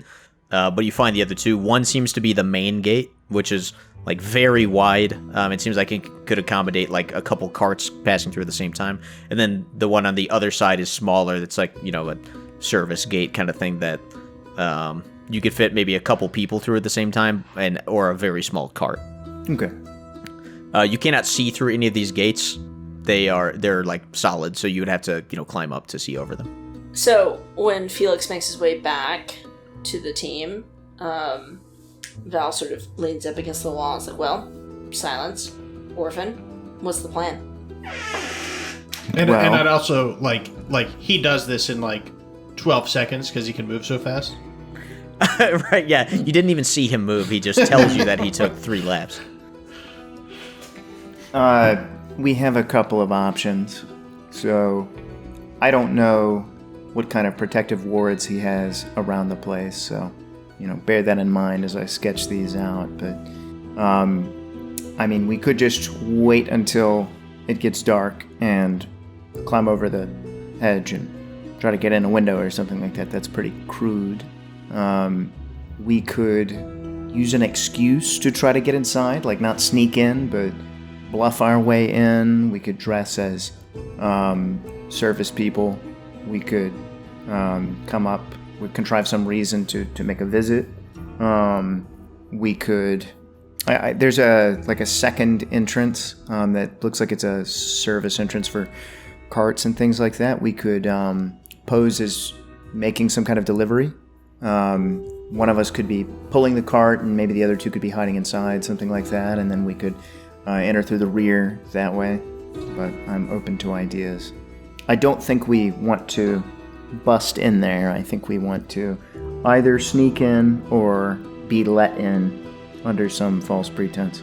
I'm partial to sneaking in after darkness and going up through like a second floor window. Well, bearing in mind that our deadline was to have it done by tonight.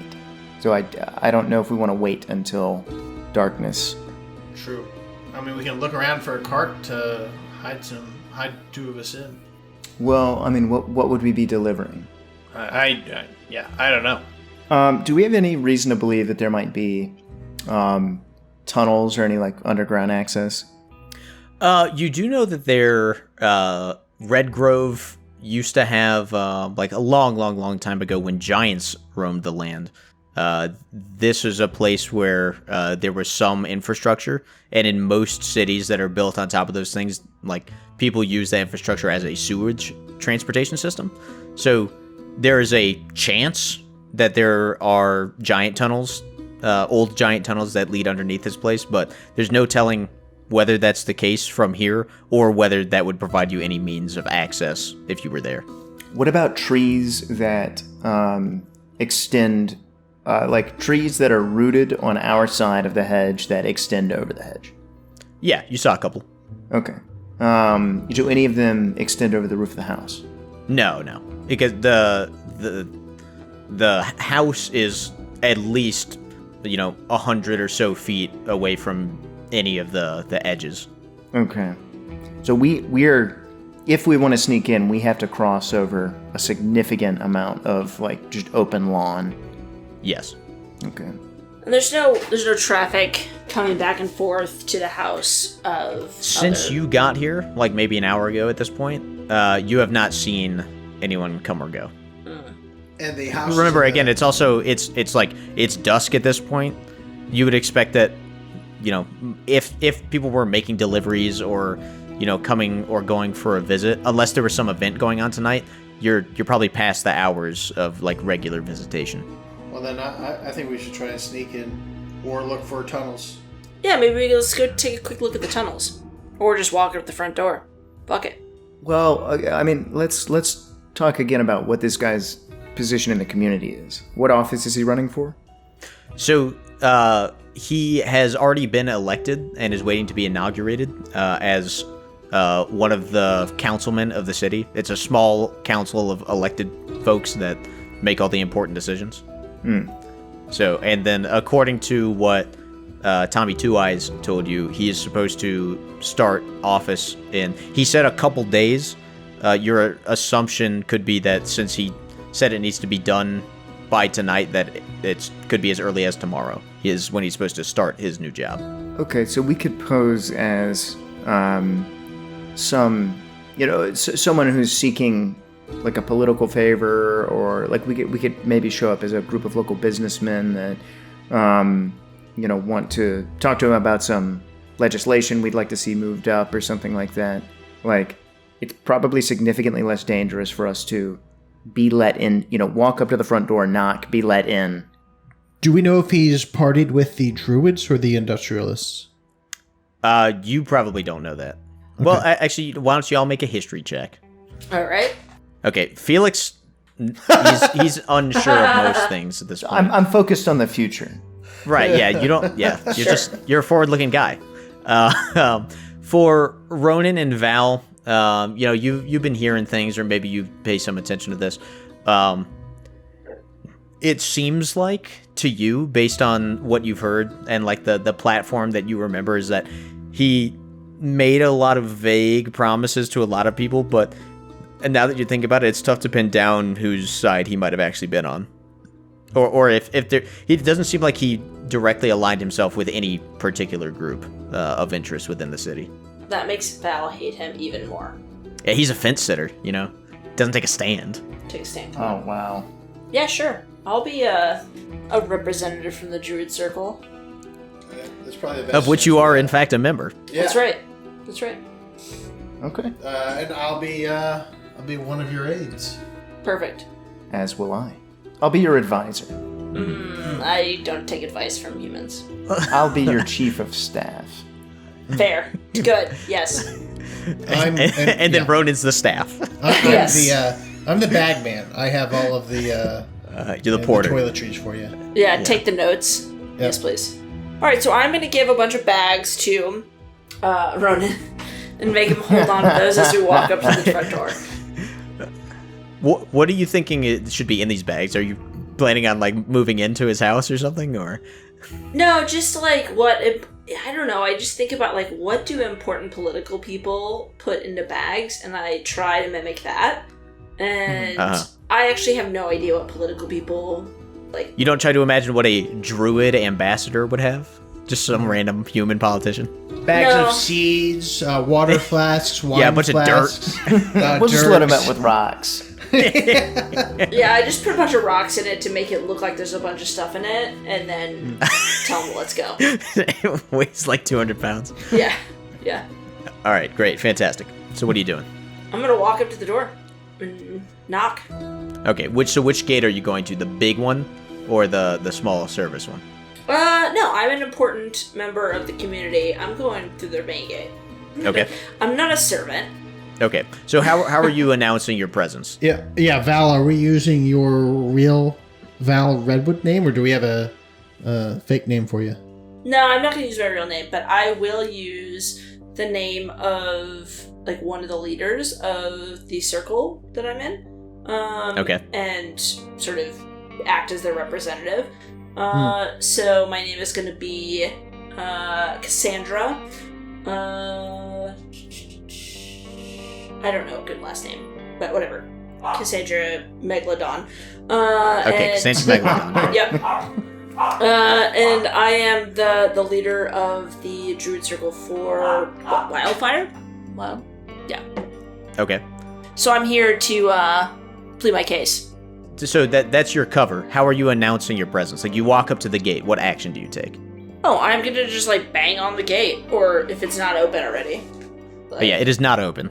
Yeah, I'm just gonna like bang on it. I'm gonna rap on it with my staff. There does not seem to be any immediate response to that. I'm gonna look over at Rowan and sort of like wave my hand and be like, figure this shit out. On it. I'm trying to push the gate open, or pull it. I'm trying both. It's definitely a push, Okay, I'm pushing. but it seems to be locked. As you're fiddling with it, you do think that you can hear like very faint footsteps like coming down the path towards you from within. I'm going to just keep fiddling with it and pounding myself so that Cassandra Megalodon doesn't have to do that herself. This is my job. That's right. Okay.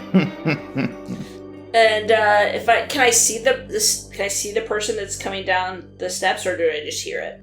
No, you just hear it because again, the gate is solid and there's hedges. You can't see through it. Okay. So unless you're positioning yourself to see over it, then you cannot see what's happening beyond this gate. No. So I'm just gonna continue to like rap on the gate and be like, "Hello, I can hear you, good sir. I am a representative from the Druid Circle. Let me in." Okay, so after a minute of you hear these footsteps coming from a long way off, presumably from one of the buildings inside, all the way down this path towards you. You see like a guard's head like poke over like the side of one of the gates. Like it seems like there's some like ladder platform there, so that someone inside can see over the gate before opening it. And he's like slightly out of breath. He says, "Excuse me, who goes there?" Cassandra Megalodon, representative from the Druid Circle of Wirefire. You need to let us in. I have important business with the master of this house. All right. He says, "All right, please hold a moment." And then he starts like, there's like a little book on a chain up there, and he's kind of like flipping through it. And he said, "What? Excuse me, sorry. What was that surname? One more time, ma'am." Megalodon. Megalodon. And you say you're here from the Druid Circle? Yes. And then he like he puts the book down and then he like mutters something into like some thing that you can't see, and then he waits for a second, and then eventually like he pokes his head up and says, "We already had a visit from your organization. What's the purpose of this visit?" We have some updates from our previous discussion that we need to follow up on. And he just looks kind of confused, and then he starts like muttering something into whatever he was doing again. Does he seem like he's talking to himself or communicating? It's tough to tell because you have a bad angle, but it's a good guess that he's got some sort of communication device that he's using. And he says, and he just looks really confused, and then he just kind of shrugs and says, "Okay," and then he kind of disappears from on top of the like the place where you could see him. And then this is one of those gates where it's got like the really big doors, but then it's got a small like man-sized door, like more as well. And right, exactly. And he opens the regular door and then invites you in. Val walks in first, and sort of just assumes that everybody else is going to follow her. Yes, I follow her, and then I snap at Ronan and say, "Follow me." Yes, sir. And as you hurry through the door, the guard closes it behind you and starts like walking you towards the estate. Thank you for letting us in at this late hour, sir. What is your name? Guard Gardingson. Guard Gardingson. Pleasure to meet you. I am Dirk Erkin, aide to Cassandra Megalodon. I'm motioning to him like, stop doing this. Yeah, Val looks back and is like, "Shut the fuck up." Yeah. Guard just kind of shrugs and says, "Whatever." And then just keeps marching you towards the house. I shut up. And eventually he brings you to the front door of this place and leads you in. So, Guard, is that a family name? No, I changed it to match my profession. Nice. It's, again, like you saw from the outside, it's a pretty small, or it's not a particularly large place. It's not some grand palace. Excuse me, but it's very well made, fantastically decorated. And the guard walks you in through a short entranceway and then into like it seems like sort of a waiting area or something like that inside the small, or the home that exists within this estate. And he like pokes his head in this door here, and then like kind of pokes his head and looks at you and then gestures for you to go inside. And okay. So Val walks in. And then Felix walks in after her. Mm-hmm. So there's only one person inside this room that you can see. So the room that you've walked into, those are all closed. It's like, it looks like this big. It almost looks like a church or something. Except there's no pews. It's just like it's a long room with a big carpet down the middle that leads to like a large fireplace. And there's some like couch bench kind of things on the side of the room. Like it seems like it's like a space for entertaining guests in a party or something like that. But the only person in the room is a young woman. Maybe she's obviously an elf, so if she was a human, you might say mid-20s, but it's hard to say for any of the non-elves unless you happen to be a particularly good judge of such things. I'm gonna move your character into that room, unless you were specifically not going in. No, I was following them. I was just so engrossed by the narration. I'm sure. So this young woman who's in the room says, so hello. I understand you're here from the. I'm sorry. Where are you from, and who are you? Cassandra Megalodon. I'm from the Druid Circle of the area. I'm here to speak to the Lord on some very sensitive political matters. So, Lord Damien leaves this to me. He's my father. My name is Dima. For political matters, he trusts me to deal with these things. I met with the. Don't be opening those doors. I'm pausing it. I forgot I could do that. So I thought that the arrangement that we came to the other day when the Druid Circle came to negotiate was more than suitable. what seems to be the problem, or what are you here to resolve? Let's see. So Val sort of like leans in and is like, listen, I think that we've got a few loose ends that we really need to tie up with the Lord himself.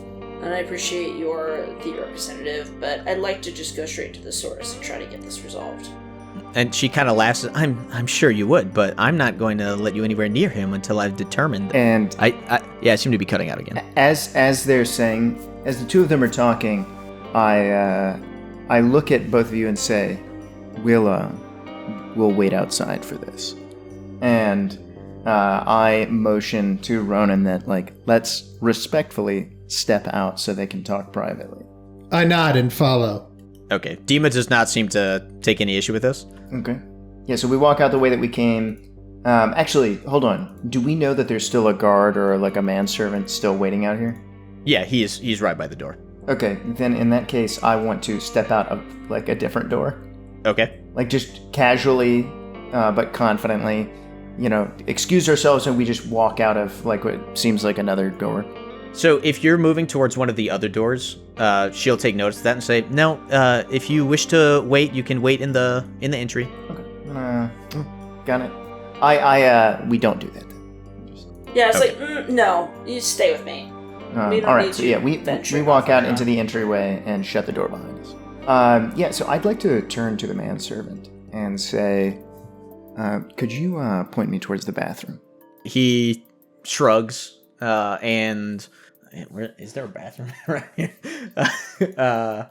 Presumably there is one. Let's say that this room over here is one. He indicates the room to the left where you came in. So the way this place is set up is there's a small like entry mud porch thing, let's call it, and then now you're in like an entry foyer that leads both into that big room where Val and Dima are now talking, and then there's also rooms on the left or right. He indicates the one to the left as you walked in. Okay. And instead of it being the room that it actually is, we're going to say that there's a bathroom in there. All right. So I nod appreciatively and walk that way, shutting the door behind me. Uh-huh. Okay. So I've like kind of trapped myself in this sort of corner of the house. There's nothing. Well, I mean, you could come back out. Right, but there's nothing over here. Uh-huh. Okay. Well, I'll take a little bit of time, an appropriate amount of time, and then I will come back into the entry, and I'll look at the manservant and say, and I hate to trouble you, but could I get a glass of water? He shrugs again and says, sure, wait here. And then he walks off this way and closes the door, and then you don't see him after that. Okay. Ronan says to Felix, what did you see over there? There's nothing over there. It's just a little side room with a bathroom. It's closed off. So we need to figure out. We need to get the lay of the land, and now that we're in, we either need to sneak up to wherever. And he's back. Glass of water in hand. Okay. Thank you so much. It's really small. Like there's not much water. Okay. Hey, so it's wait, what kind of glass is it? Is it a horn? It's no, it's not a horn. Like it is an actual glass, but it's like a what do you call a glass for whiskey? Oh, like a little tumbler. Yeah, it's like that, and it's only got like 8 shots of water in it. Okay. It's very nice. I it take looks my very time pure. with it. Yeah. Hey, yeah. sir, I don't mean to be that guy, but could I also get a glass of water? And he just kind of shrugs and says, "Sure." And then Thank he you so much. disappears. Thank you. So what I was saying was, Yes, He's back. Go on. we either need to make a break for it and find the. Okay, I'm gonna go now. Tell him I went to the bathroom, and I'm gonna walk out the way I came. Yeah. Understood. And he's back. He said, "Hey, I saw your friend through the window in the other room. Where's he going?" No, that was. Oh no, sorry. You're hanging out in the entrance. It looks like. Yeah. Yeah, no, Okay, he never went mind. to the bathroom again. We had one of those Red Grove I don't care. flapjack things. I don't care. Like, I don't it's care. like 2 feet Shut up. wide. Stop Like talking. I don't care. he's gonna be in there. He shoves the glass of water in your hand and continues like just standing in front of the door. I peek out the front door. Do I see any guards? You don't see any. Or no, actually you do. There's one over. I don't know if you can see this. Yeah. But okay, yeah. there's a guy. Looks like he's carrying a bow, and he's just kind of like slowly patrolling the area. Okay. So that's to my right. That's like what I look left along the other face of the front of the house. Your left is the way that you came from. Okay. And you didn't see anybody else when you were walking around. You don't see anyone there right now. Now that's not to say there is nobody, but you have not seen anybody. Okay. Got it. All right. I'll walk back in. Okay. And I would like to begin. Could you close the door, please? Oh, of course. I begin strolling. It looks like idly around the room, like inspecting the plants and touching the furniture. Just sort of browsing. And I want to maneuver to get to a point where I am standing on the other side of the guard or the manservant that Ronan is. Okay. Well, before you take any action to that effect, let's switch back to Val, because she's been in here alone with Dima for like 5 to 10 minutes now. Which means I'm expecting 5 to 10 minutes of dialogue. Exactly. Yeah, because given that we haven't heard anything from them yet, that must mean that nothing has happened yet. So, right. So what's been happening this whole time? Staring contest? Like, what is this? So Val leans up sort of towards Dima and casts Hold Person. And tries to paralyze her. Okay. So what's the save for that? It's a wisdom save. Okay. All right.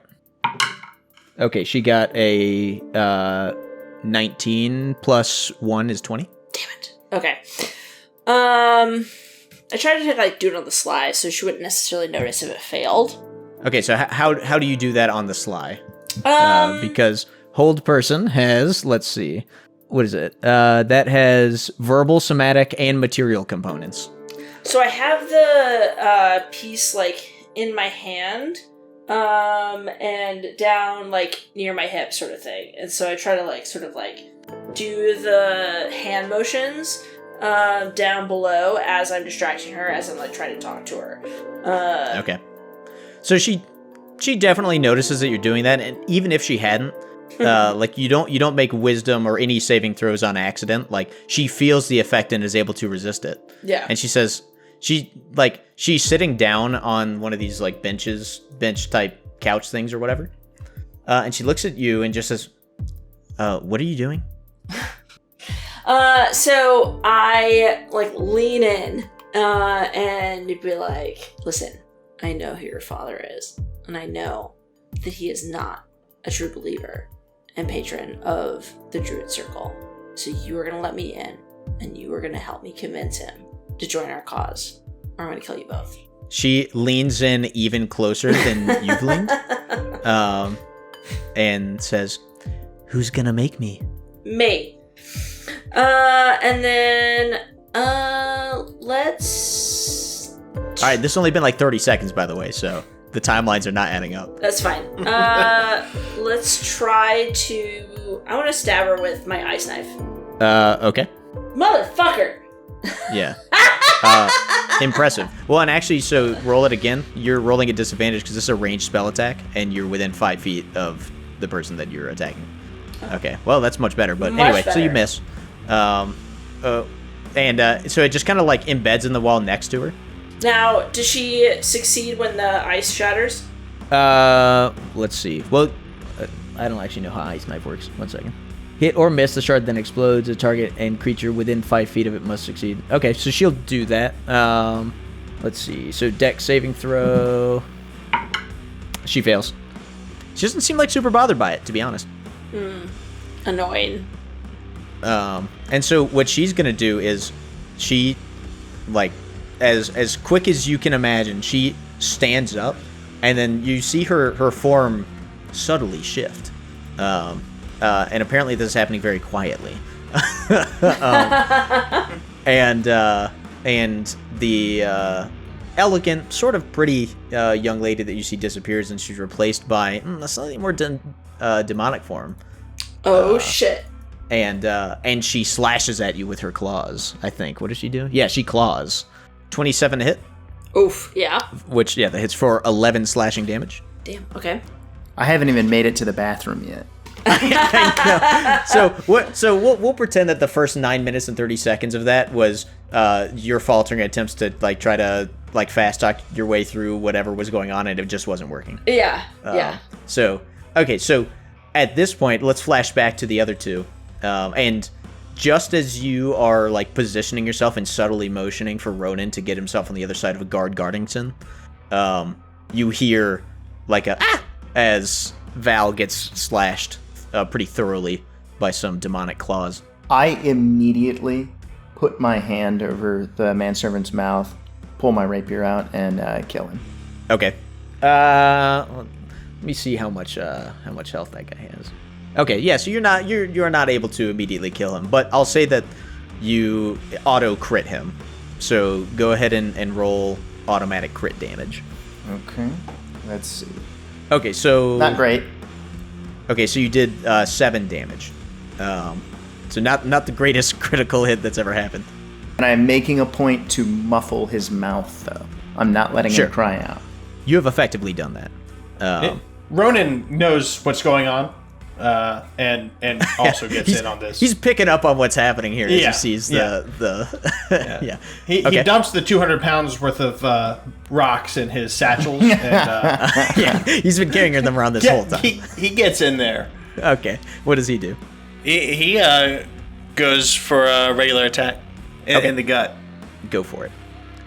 30. Yep, 15, huge. Okay. And so it is adding in the blessed damage still? Is that... Okay. No, it's not. So it's 10 damage, but... Okay, I just want to make sure. All right, 10 damage. Okay, great. He's alive. Uh-oh. You can attack again. You get you can do 3 attacks in a turn. Oh, well then I'm Well, hopefully- incidentally, Duncan, you can too, so once he's done with this, you can take your other attacks if you want. Mm-hmm. 18 hits? 18?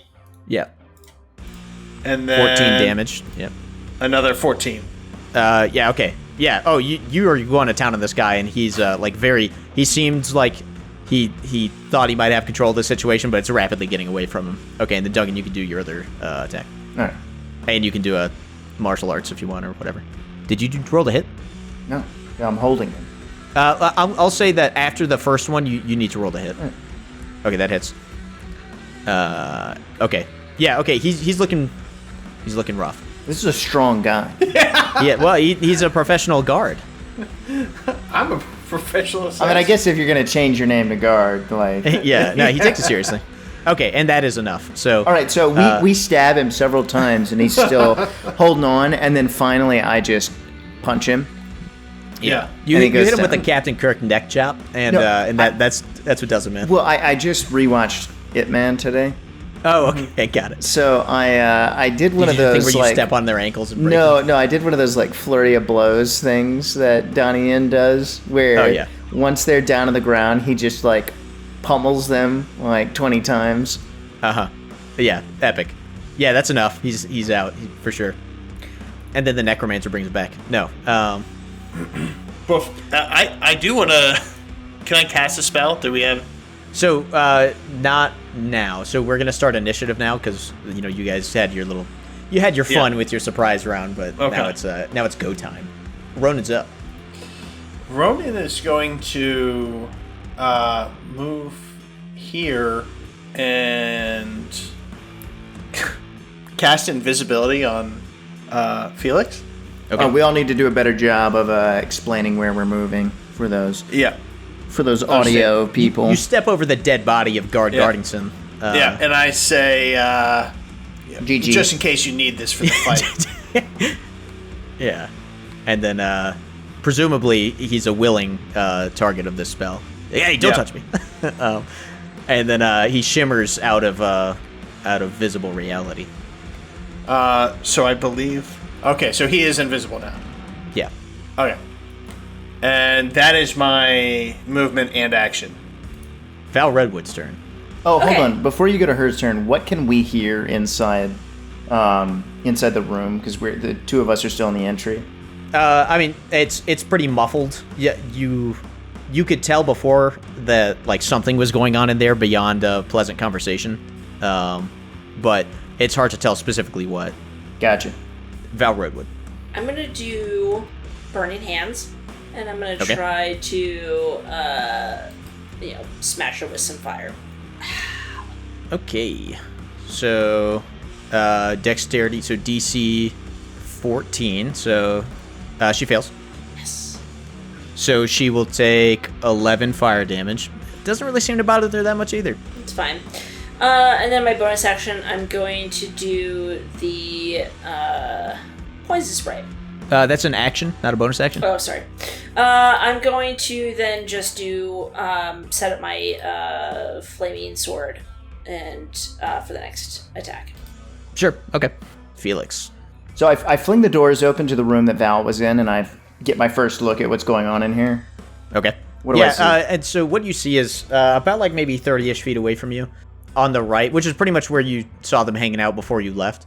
You see Val, flaming sword in hand, seeming like she's in a scuffle with something that doesn't quite resemble the girl that you had last seen in there. Instead, you see this winged demonic form that has like some similar features to the girl you saw earlier, but looks a lot more ferocious. And the two seem to be in a bit of a scuffle. Okay. More than a political disagreement. With a bonus action, I'll go ahead and dip my rapier, the tip of it, in my little vial of poison. Okay. I'm not gliding in there yet. I move at a much faster than a normal person, but not as fast as I was before. Rate. Okay.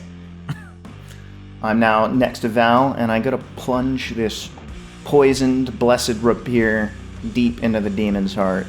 Okay. Probably killing it this turn. Yeah, no doubt. Now, correct me if I'm wrong, with invisibility, you stop being invisibility once you do something like attack somebody. Is that correct? Correct. Okay. So yeah, you'll be invisible right up until the point where you have, like, stabbed her.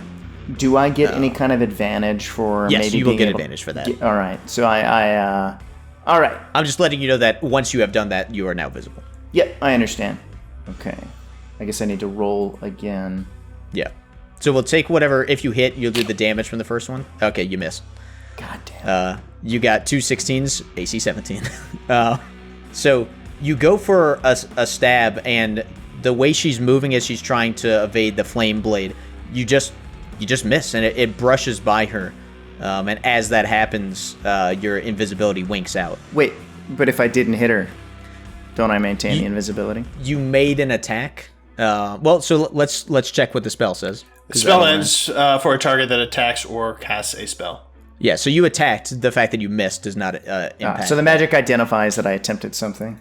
Exactly. Yeah, it's a tough world to live in. Sorry. I see. So there's some god out there is trolling you, unfortunately. Mm-hmm. So perhaps it was the sudden motion. Who knows? But anyway, you are now visible. Okay. I end my turn. So up next is Dima. So what she's going to do, she smiles as she sees you do that, and she's going to attempt to charm you. I don't know if you're immune to that kind of thing, but she's going to try it. So you need to make a DC 18 Wisdom saving throw. Sorry, who's making the saving throw? You are, sorry. Oh, and that's which DC stat? 18 Wisdom. So Wisdom. All right. yeah, sorry, I might have narrated that poorly. She's trying to charm you. All right, you failed. All right. So you are now charmed. Okay. I mean, she's pretty hot. She's a succubus, so that's kind of her thing. Awesome. You hear a command in your mind that tells you to kill the elf. And it's pretty clear that she means Val when she says that. And that is her turn. That's all she does. Up next is the guard outside, who he continues to patrol. He hasn't really heard anything yet. You guys have been pretty quiet so far. Ronan is up. Ronan steps over the body of guardsmen into the great room, and then will have to move in between, in the diagonal to Dima, but below, south of Cassandra or Val, and to the left. Cassandra Megalodon. Cassandra Megalodon, and to the left of the maybe the left of Felix, as far as I know. And I'm gonna get a few attacks in on Dima. Okay. 17. 17 hits. 11 damage. And she is a demon, so you'll do the full amount. Oh, excellent. 14. Okay. 18. Yep. another 14 damage. Okay. And then my final bonus, 25 to hit with 15 damage. Okay, she's absolutely reeling from this onslaught.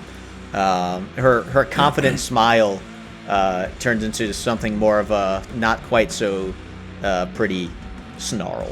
And this is Ronan. Ronan's there right next to her and makes 3 attacks so fast that most people could not make out what happened. But it was 3 big slashing attacks. But yeah. Oh yeah. This is a big turn in her little scheme here. And also because of my feat of slasher, her speed is reduced by 10 feet. Got it. If she wanted to run away. Yeah, I mean, she's probably thinking a little more about it now, but... maybe. And that concludes my turn. All right. Val Redwood. Okay, so I'm going to use my staff of withering and see if I can smack her on the head. Miss. Okay, and then the bonus action, I'm going to use my blade, the flame blade, and see if I can hit her. So, bonus actions for casting it, swinging it is an action. Damn it! Okay. Yeah, I'm just going to get out of the way. I'm going to go over here. Okay. Because I, sort of side-eye. Yeah. So you're kind of sidestepping. So why are you side-eyeing your friend? He gave me a weird look. And I'm like, something's going on. Okay. All right. Well, speaking of which, it's Felix's turn. And he feels a very incredibly strong compulsion to attack Val Redwood. Yeah, I mean, I'm not going to resist that. Yeah. So I do. I move into the center of the room, like along that long carpet, and I'm hoping Val is going to keep facing the demon. Mm-hmm. And so I'll sort of get behind her, and then try to stab her in the back. Okay. Yeah. So, seeing that she seems like she's somewhat aware of this, I'd say you won't get advantage. Oh, wow. That's a crit fail. Yeah, so I crit failed. Yes. How convenient. So your rapier, as you thrust it, you accidentally let go of it, and it goes flying into the wall and sticks into it. Poison still dripping from it. Val looks over. I was like, the fuck? All right. Well, and that I guess that ends your turn. Nice. Great turn. So Dima rolls her eyes, and let's see. She's gonna attack Val with her claws again. Misses. And that's her turn. The guard is starting to hear a bit of this commotion, and you can hear from near the entrance some doors opening. But that's it. He seems like he's trying to assess what's going on. Ronan. Ronan's thinking that if there's another guardsman type coming over, that it's going to be This could be a problem. Really, really problematic in here.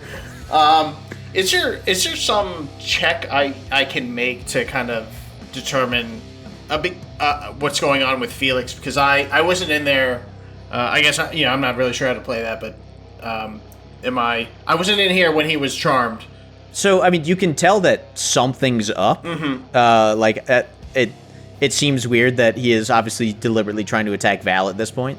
Okay. So you know what? Give me a let's see, because you can see that you're fighting a demon here. Give me a religion check. I can do that.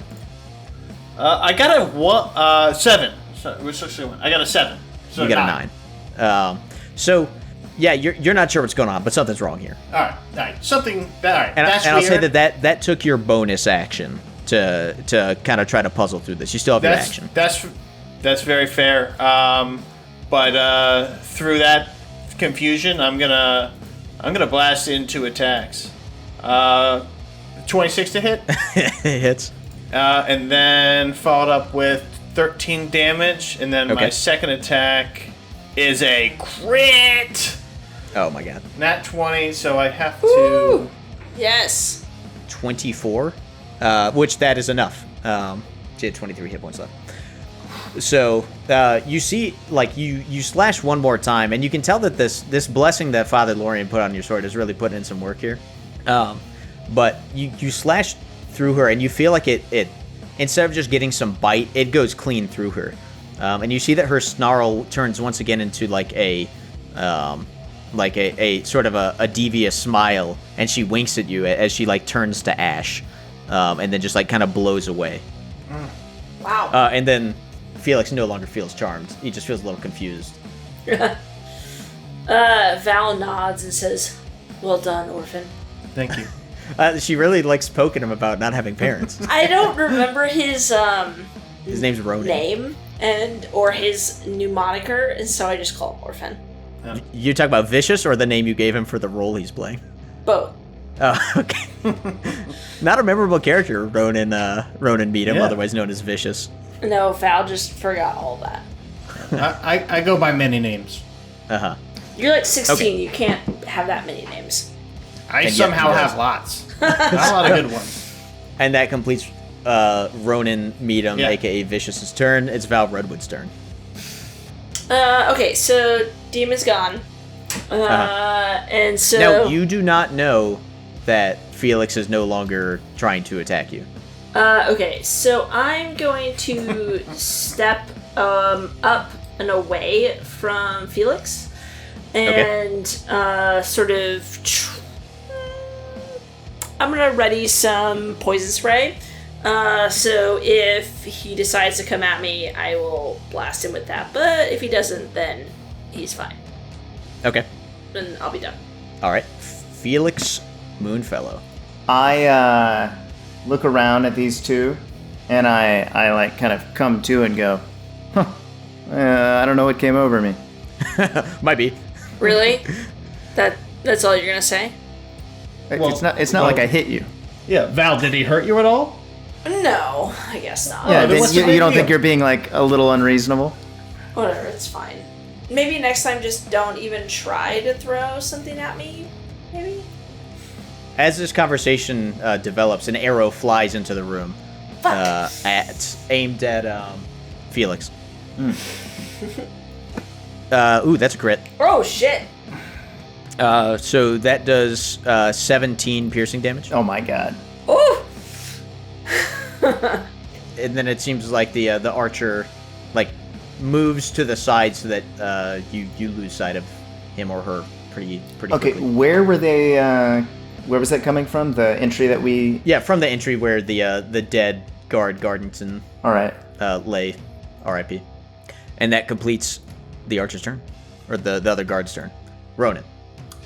I got a pretty good idea of where that arrow came from. Correct? Yeah, sure. Yeah. So I'm gonna follow it up. I'm going to walk outside this great hall. I'm gonna move 20 feet with 10 to spare. I'm going to hit him with Eldritch Blast. Okay. 20 to hit.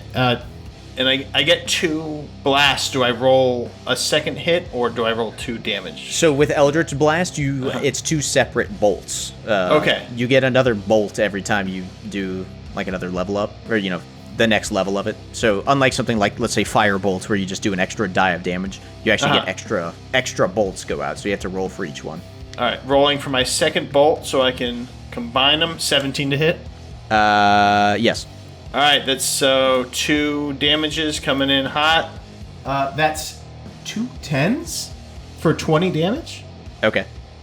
And your vicious trait was supposed to give you an extra 3 damage with every Eldritch Blast, and that apparently failed. So just make a mental note to add 3 to every one that you. All right, so that's 26. So Ronan, sees this arrow fly, near supersonic right into Felix, somewhere on his body, and I turn to the door. I dash out there, dash to the door. I see this guard with this bow, and I don't think I can reach him. For a melee, so I just cast a big Eldritch Blast and just blast him twice right in his body for 26 damage. And they connect in a massive way. Like it's surprising that this guy was able to maintain his footing with this much force hitting him. It's really a testament to his ability as a guard that he remains in fighting shape. Okay, Val. Okay, let's see. So, Can I see where he's gone off to? Yeah, I mean, you can put 2 and 2 together here. Sure. You can tell by the way everything happened that he's somewhere in this ballpark. Yeah. There's a huge explosion in the lobby. Which is to say, you are on the far end of the big entertaining room from where the entrance was. And so you don't have direct line of sight with this guy, but you saw where the arrow came from. You saw where Ronan, a.k.a. Vicious, ran over to, and where he fired at. So, you know, there's not a lot of options here. Yeah. Okay, so I'm just going to move basically up over right behind the door so I can like peek out and sure. Since I moved sort of behind the door and sort of like looked around the corner, can I see anything from there? Yeah, you can see him where you're at. Okay, great. Okay, so then I'm gonna try to hit him with poison spray. Okay. He's got a Constitution saving throw. He's gonna do. Damn it! He's too far away. Yeah. So you are unsuccessful. Yep. No, I give it a try. I'm good. But the room does get real stinky, so that's cool. Awesome. All right, Felix. Okay. I am going to click my boots together Okay. and then glide into the room that the two of them are fighting their way into, the entry. All right. And I'm going to glide back around Right. the back in the guard. Okay. And I'm going to stab it. All right. 21 to hit. So your rapier is sticking out of a wall in the other room. Remember, you threw it. What? When you went to attack Val and you got a natural 1, you lost grip of your rapier and it went flying into a wall. Oh, Yeah, you did shit. Yeah, I would have picked it up first. Oh, okay. Good thing you have the movement to do so. Yeah.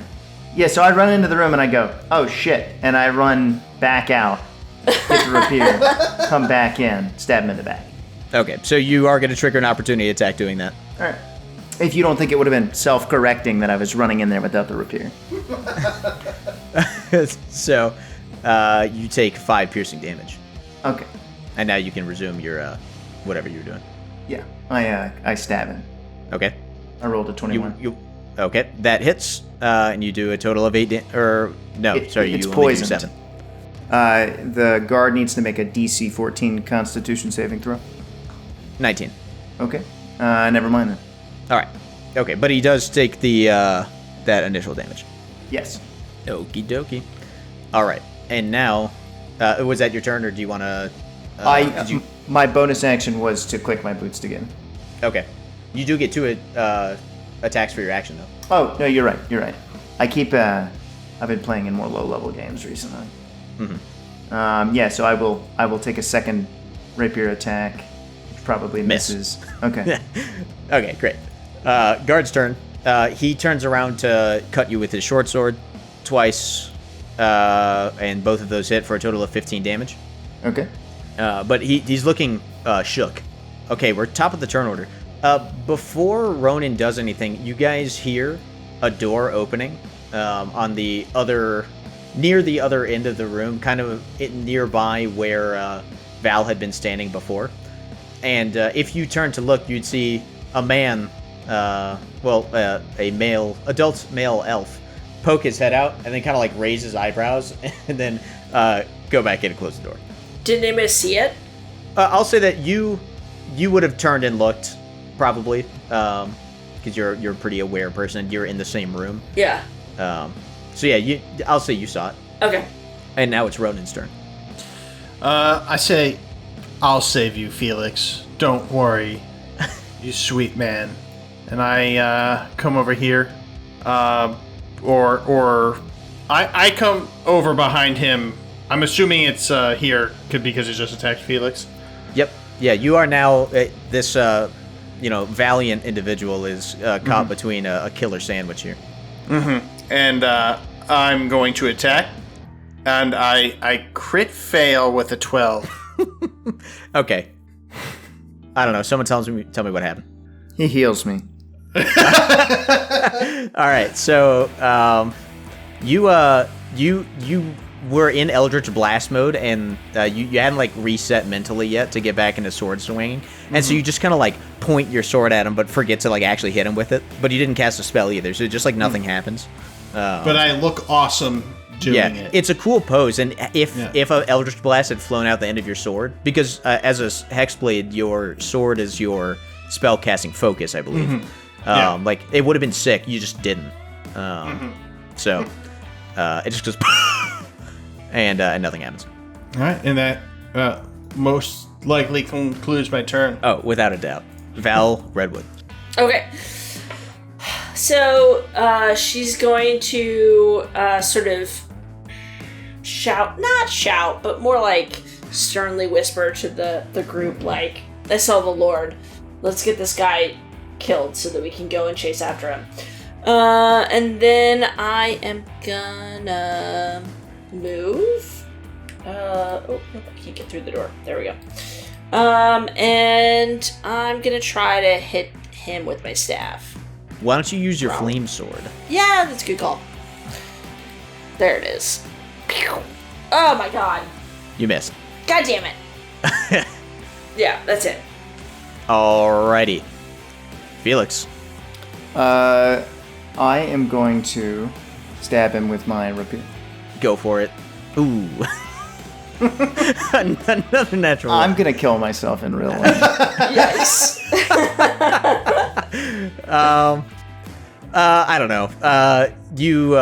The poison has made your sword slick, and it seems like it should have been a good hit, but somehow like the decreased friction has made it like skirt off the little armor this guy is actually wearing, and it just kind of ineffectually glances off of him in a way that makes you lose balance, and you go prone. But you can use your movement this turn to get up again if you want. I'll do that. Okay, and that ends your turn. Guard is up, and despite the fact that he is surrounded, his confidence has increased slightly, though, who's to say how well that's going to treat him. So he's going to turn his attention towards the scary-looking warlock and attack twice with his short sword. He hits twice for a total of 18 damage. Nice. I cough up some blood. Yeah, and without a doubt, for sure. And that completes his turn. Ronan. Somebody should probably hit this guy this round. Yeah, Ronan returns fire via sword. Roger that. Oh my god! There's a one hit? You know what? Yeah, it hits. He does. Boom, he's dead. My God. That's some of the worst luck I've seen in my life. Yes!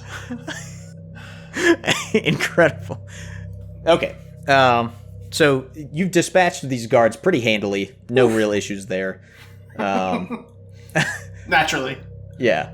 Wasn't a problem. These guys are honestly kind of a pushover. Weak security at this house. So Val's like, I saw the Lord. I know where he is. Let's go. Yeah. You hear some footsteps coming from above. I almost saw him too. You know what I mean? For sure. No. Just fucking follow me. Let's go. Hold Where on. was he? I know. I gotta drink a potion or something. How many did I buy? Okay. I'm gonna use 1 potion. Ooh. 2 potions. You guys could take a short rest and, use hit dice if you want. Yeah, can we sit down yeah, sure. on one of these nice couches? Sure, yeah. Let's take a seat. Would you say it's like 8 p.m. at this point? No, I'd say it's like 11 p.m. probably. All right, we're gonna get some wiggle. There's some wiggle room here. Yeah. Go ahead. Sure. It is still the night. I mean, you haven't missed your deadline yet. They're not inaugurating it at 1 a.m. Yeah. I don't see my hit dice on here. Yeah, this is fine. So let's just, for the sake of ease, let's assume you used all your hit dice and give yourself a long rest, even though it's a short rest. Just because, honestly, the short rest mechanic in all of these systems sucks. So let's say that you guys are so good at short resting that you managed to fit in a long rest in 30 minutes. Awesome. Oh, we long rested. All right. So to be clear, it only took the time of a short rest, and I'm letting you do that because D&D Beyond makes short resting like really obnoxious. Yeah. I'm clarifying because you kept cutting in and out. Yeah. What is up with that? I don't know, but it's like comically cutting in and out. Oh yeah, Because it's you're the like, perfect time. hey, you know what? I'm gonna have you guys do Yeah. And just to because clarify, of that's why. Okay, so yeah, okay. just hit the long rest button. Yeah, and then for this, I'm gonna pay you gold piece. Gold pieces. Without fail. Okay, so you have successfully done your short asterisk rest here in the big entertaining room. You no longer hear any footsteps in the floors above you. All right, so I'm like, all right, the guy came out from this door. Let's go find him. Okay.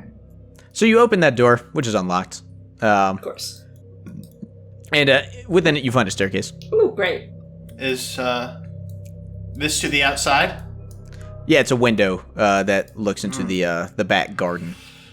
Should we go up the stairs? Should I climb up the outer wall or something? What do you guys think? I'm going up the stairs.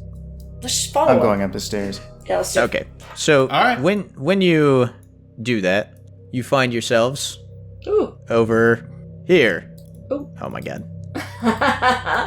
Okay, here you Dungeon Master, where's my token? are. It's all the way on the right side of the screen. So you find yourself on the second floor, which is not particularly large. It seems like it's like the master bedroom area, and that's pretty much all that's on the second floor. So I'm gonna go, walk through the area and try to find the person that I saw come through this area.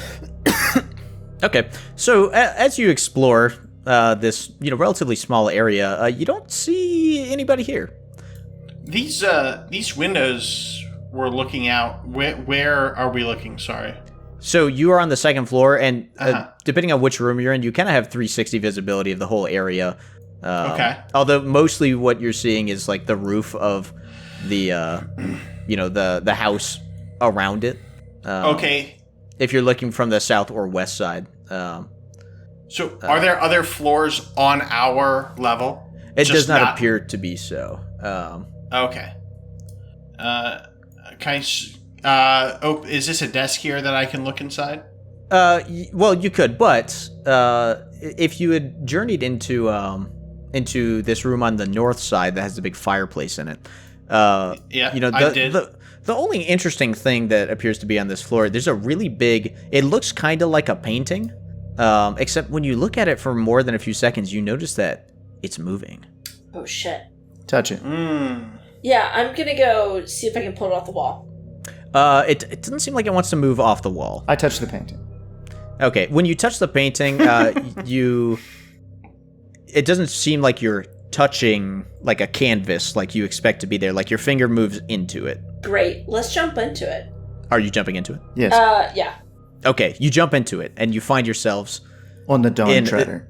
on the Dawn Treader. That's correct. Well, actually, you would have found yourselves in the water by the Dawn Treader. I still need to finish that. I started it. The fact that Felix jumped in first makes me really upset. Oh, I want to be first.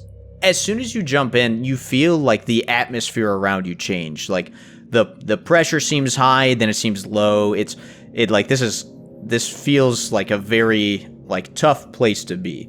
But you find yourself immediately like on this cliff system, like and you're concerned that if someone jumps out of this painting behind you, they might push you off said cliff.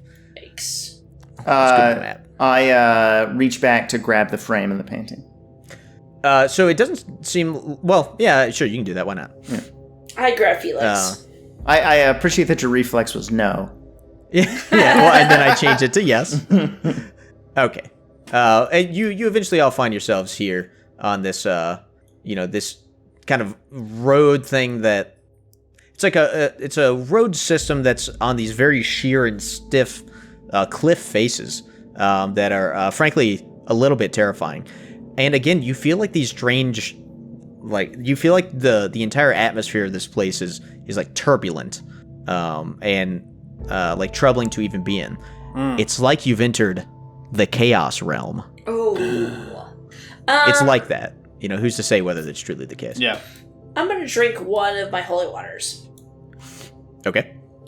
When you do that, you gained the benefit of being blessed. With what? For those that don't know, Yeah, I'll drink mine too. yeah, whenever a target makes an attack roll or a saving throw before the spell ends, and this is for a minute, you can roll a d4 and add the number rolled.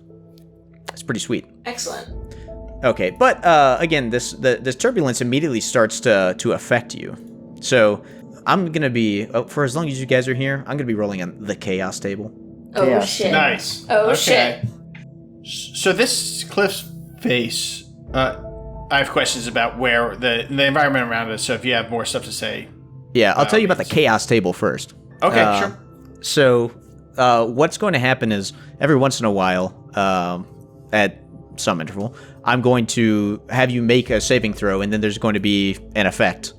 And then, like, let's say that's happening in combat. Every round, you're going to have to, if you don't succeed the first time, you're going to have to try and succeed again until the condition changes.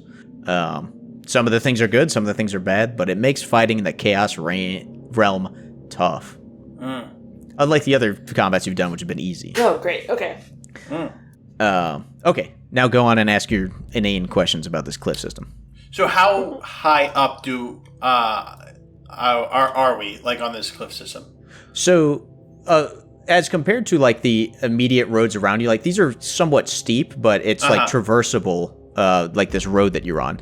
Okay. If you're asking how far down, like, the lowest area is here, like, if you jumped off this cliff, how long would it take you to land? Impossible to say. It's too foggy.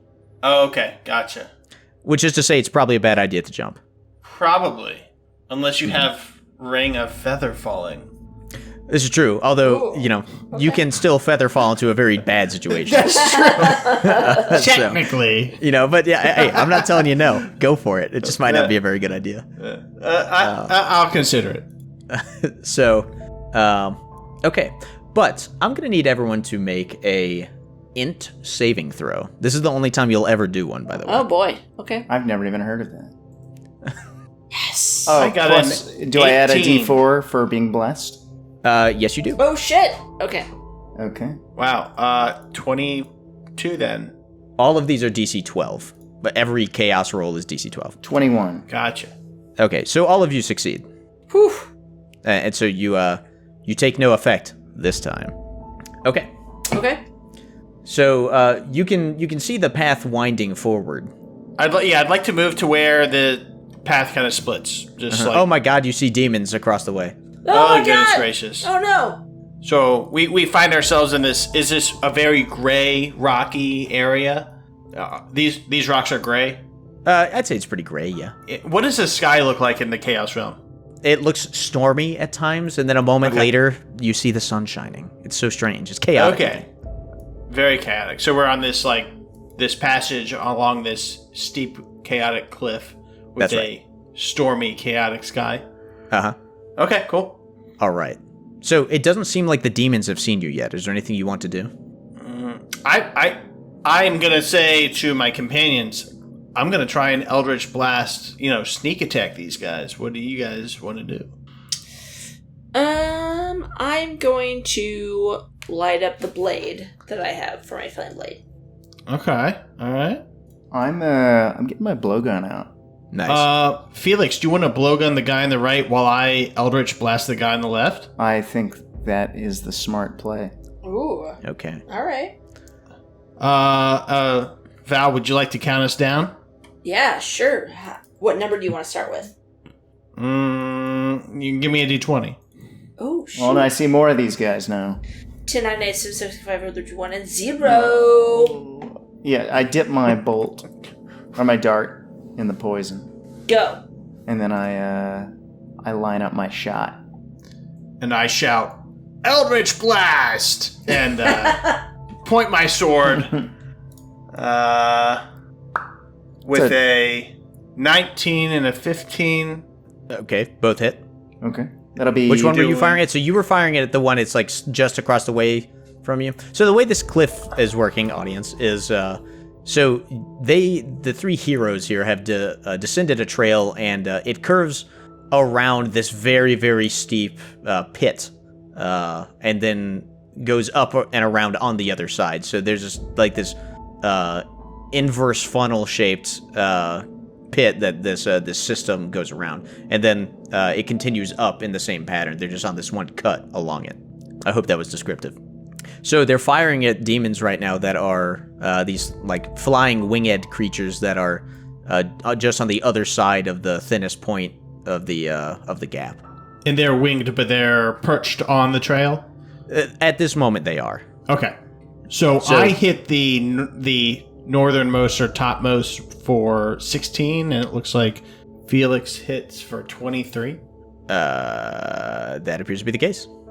Were you both shooting at the same one? Sorry. I'm on the left, he's on the right. Okay. And then yeah. what was the damage for Felix? So it's 5 base damage, and then since it's poisoned, he's got to make a DC 14 Constitution saving throw.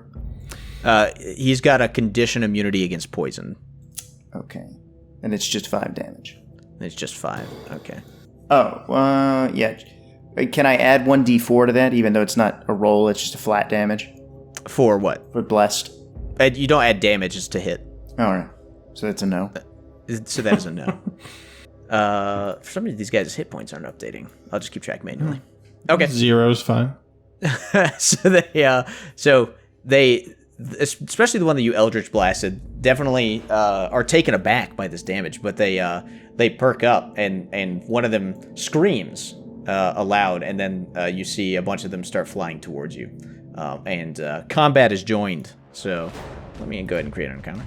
So the first thing that happens is on initiative count 20, let me begin combat. We do a chaos roll. Okay. Everyone needs to make this is another intelligence saving throw. Again, this is DC 12. I thought you said we would never do that again. I guess I lied. Oh, motherfucker. Ooh, that's not good. No. Okay, so I got a 20. Val, you sure did. Sure did. Okay. Splitting headache. Something about this place is just putting a lot of pressure on your brain. It's like you ate ice cream too fast. Oh. You are going to take 1d6 psychic damage every time you fail this save until conditions change. Damn. Okay. 5. It's 5. 5 psychic damage. Ugh. But it otherwise has no effect. Okay. Felix is up. Great. All right. Okay, so I'm up. I think we should just run down and kill these guys. Yeah, I think so. They know we're here. So I click my boots together and I begin sailing down the edge. Okay. Not like that. I'm stuck. I'm stuck on the outside. All right. Stop moving. Oh no. You're here. All right. So I skate down to the first one and I, of course, pierce him. Okay. 11 to hit. Oh my god, 11 to hit. That'll miss. Ooh. Second attack. No. 12 to hit. That will also miss. We're going to find out what his AC is. Yeah, we're gonna crawl our way up. That's Are we rolling an extra D4 for these? Oh yeah, you should be. Yes, we are. Ooh, So for nice. the first one, Ooh. it would have Okay, been that hits. 15 to hit for 19 damage. Yeah, which kills it. It like, especially with all the blessings that your weapon holds. It goes, it screams, and then it falls shrieking down into the bottomless abyss. Okay, then I sail down to the next one. Hit him. So that was, Okay, I rolled we'll a just- 12. I'll do my 1d4. Yeah, that will hit. AC 13. Okay, 11 damage. Okay. This one, along with the blowgun dart, I should say, that you hit it with earlier, seems very badly injured, and it shrieks in a melancholy way, but does not die. Okay. Nevertheless, I'll keep moving on. Okay, you will provoke an opportunity attack from that one. I won't keep moving on. Okay. I end my turn. That makes it Ronin's turn.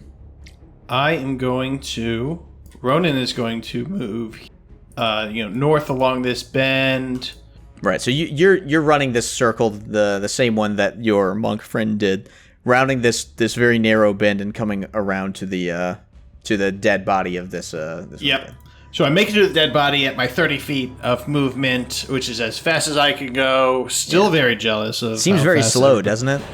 And molasses. But I still have an opportunity to blast some Eldritch right on this other demon that's next to Felix, which I do so. Okay. I get a 1. Okay. You miss. Yikes. And I'm gonna say that give me a dex saving throw, Felix. Yeah. Nailed it. Oh, yeah. You do the splits and it goes right over your head, like you just knew somehow. But that Eldritch, a bit of a negligent discharge. You know, it happens. It happens. It's no big deal. It's not a big deal. You know, no one ever got in trouble for a negligent discharge. It's not a big deal. It's I mean, okay. it shouldn't. Like, it's not a big deal. It's not a big deal. It happens. Yeah, but that does end your turn. Understand. All right, Val Redwood. Okay, so I am going to move up behind. Oh, maybe wrong. That's about as far as I can get. And then I am. That's about as far as I could get. Moves 3 more times. Yeah, right. No. Get right behind him, basically. Let's see, and then I'm gonna throw a magic stone. Okay. Pew. Oh, motherfucker! Did you get a 1? Yeah, I did. Okay, so yeah, you missed. Wait. Who was she throwing at? I was throwing at the. Presumably at the demon that sits right next to the one that everyone's trying to attack. So right now. we need another dex saving throw, right? Yeah, I'd say so. Yeah, Felix, give me a dex saving throw. Coming right at you. 12. No, I got a 1d4 to throw in there. Oh, that's true. DM. Ooh, 13. Yeah, that's enough. That was the difference. Yeah. So you do the splits, your pants rip this time, but you don't get hit by the stone. Okay, good turns, everybody. Okay, so the one that's right, it's the demon's turn. The one that is flapping its wings in a bit of a sorry state right now next to Felix is gonna go for a little claw attack action. It raises its trident-like spear and goes to stab it at Felix. 5 to hit, which presumably misses. Embarrassed, it goes for a bite attack. 12 to hit, also misses. But other demons from further down the path shriek and fly towards you as well. And they begin their attack, doing essentially the same thing. Miss, hit. Okay. So they are able to. You're like dodging left and right. It seems like that split in your pants has really increased your dexterity, which is pretty incredible. Yeah, I mean, I have incredible mobility. Yeah. You're moving so fast that you're like a blur. But eventually they do manage to get a whack or two in and hit you for 14 slashing damage. You hear a shriek from somewhere over the endless pit, and there are 2 more demons flying in from that direction, but they aren't able to get that close to you. And the demons are complete. Chaos roll. I'm about to crack this case wide open. All right, everybody give me a Constitution saving throw. Oh yeah. A lot of saving throws in this game. Yep. Well, that's the chaos for you. You got to save against it. Ooh. All right, you succeed. You know what's funny though is some of these are positive things. This one wasn't, but some of them are. Some of them. Okay. So, no chaos effect for you this turn. Whew, okay. Felix, you're up. Oh, I'm up all right. I can see that I'm surrounded by beasts. Yes. Which one looks healthiest? Both the ones that recently appeared and started attacking you and actually hit you, they both appear in perfect health as far as you're able to determine these things for a chaos beast. Okay. Well, then I will stab the one that's closest to the cliff. Okay. Ooh, that's another natural one. Your rapier flies off the cliff, never to be seen again. No, I'm kidding. That would be terrible. But this thing, with its taloned feet, is able to grab onto your rapier. So give me a... Can we get a pick of those? Picking those feet? Yeah, let me feet picks anybody. Give me... let's do a athletics contest. Oh, okay. Ooh, it got a 19. Yeah, but I got a 3. +1 is a 4. Ooh, all right. Okay, so... It has wrestled the rapier out of your hand. It has not dropped it. It's holding it, but it now has your rapier. See, I'm more of a wrestler. Yeah, I see. Got it. Okay. Ronan's turn. Yes, Ronan is Ronan is gonna come, travel towards Felix. On his way there, sees Felix struggling with getting his rapier taken away, and it's going to prioritize attacking the demon with the rapier in his hand, and it's going to scimitar attack that demon one that's for holding attack the number rapier. 1. Does a 27 to hit Sure does. for 15 damage. Okay, which is it feels like that's just south of what you need to kill it outright. All right, so he's seeing this demon kind of limping around, flying it around, shrieks. and he is ready to go in for the kill with a 15 to hit, That hits. and he's going to blast away 14 damage on him. Oh yeah. Oh, it's dead. All right, so And it drops the rapier. Woo! yeah, he chops his legs off, his claws, his hot, sexy talons. Holding this rapier, fall to the ground, and whatever happens to the rest of the body happens. And he'll turn to the left, which is also to the demon to Ronan's left, which is also adjacent to Felix, and goes in for his bonus action attack. Okay. And for a 28 to hit with a big boy 11 damage. Oh yeah, it's dead too. It had already taken a little bit of damage before. Now, Okay. Felix can see, he can see this happening. So we're gonna rewind 5 seconds. You still did that, but Duncan's character, you see this thing going down, and you also see that it is right next to the cliff. So if you want, you can use a reaction to try and catch your rapier. Yeah.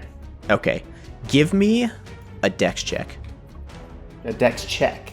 A check, not a saving throw, but a check. Plus a default. No, that's not a Never mind. 22. Oh yeah, easy. You catch it, the demon kind of flies back, or its neck snaps back, and it kind of tosses the rapier in the air. You just catch it, it's back in your hand, no problem. No big deal. Couldn't have planned it any better. Okay. All This right, is why that we it for Ronan? lanyard everything. Right, exactly. So I dummy now cord on. everything to my person.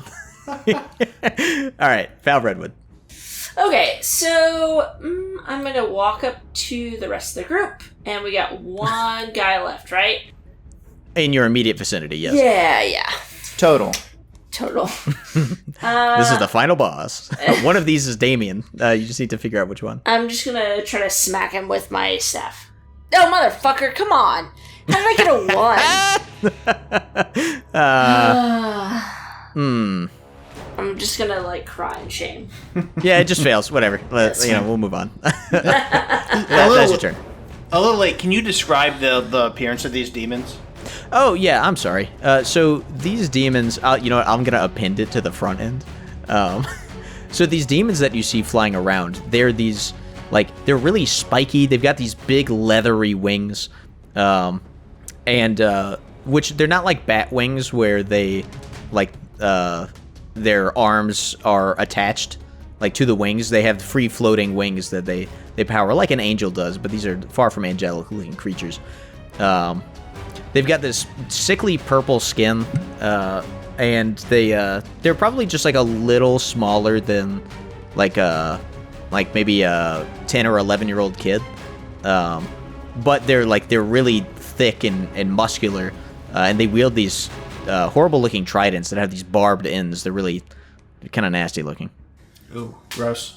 Yeah, they're gross. And they have these big tails that are covered in spikes Yikes.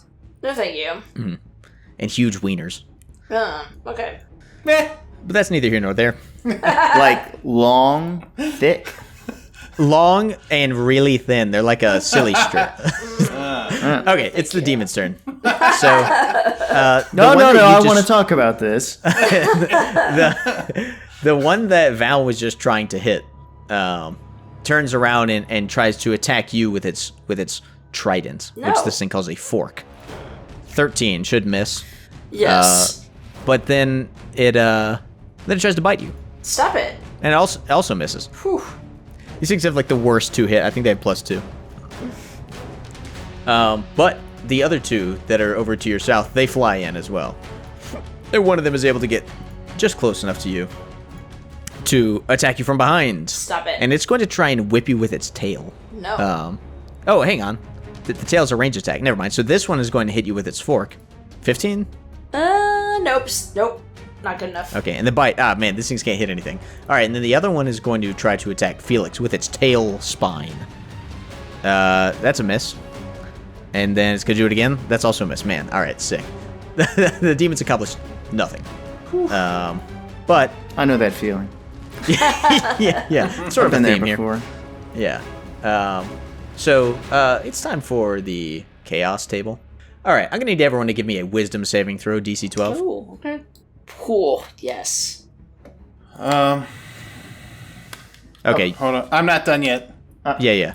Of course. You could theoretically, if you get a 4. Oh. But you don't. Oh no. So you got 11. But here's the funny thing. This is actually one of the good ones. Yes. Oh. So your mind clears. You are immune to sensory overload effects for the next day. All so right. any of the only Ronan got this. You all don't get this effect. Okay. Basically, so the way this works is all these effects are divided into 6 different categories. The wisdom saving throw ones are called sensory overload.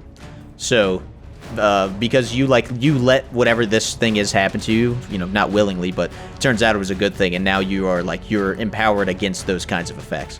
So if it requires a wisdom saving throw here as a chaos effect, it doesn't affect you. I accept this outcome.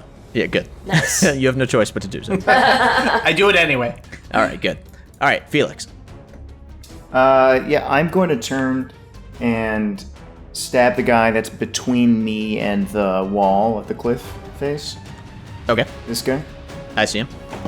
That's the guy I'm stabbing. Yeah, roger that. Miss. Plus Wait. 1d4. Plus 1d4. Interesting. Maybe. Hit. Ooh, nice. Yeah. 12 damage. All right, yeah. You've heard it, for sure. Well, I'm going to stab him again. Yes. Ooh. It's another natural one. This has got to be some kind of record. Yeah, you miss. That's it. All right. It's fine. All right, Ronan. All right. So Ronan watches Felix stab himself in the leg a little bit with his own rapier. Something like that. And then he shakes his head and walks down to attack the same demon Okay. for a 19. Ooh, yeah, that hits. Ooh. See, Duncan, Slashing you just need to damage. do rolls like that, Yeah. Yeah. Oh, yeah.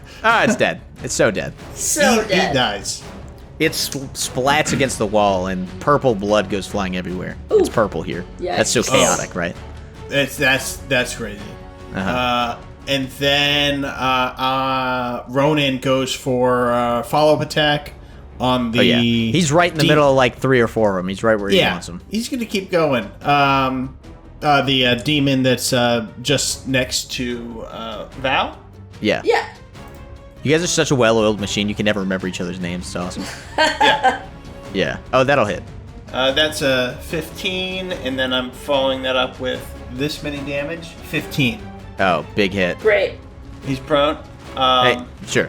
Yeah. Well, I'm gonna use my bonus action and do a final attack. 24 to hit. Yep. And that is 12 damage. Oh, it's dead.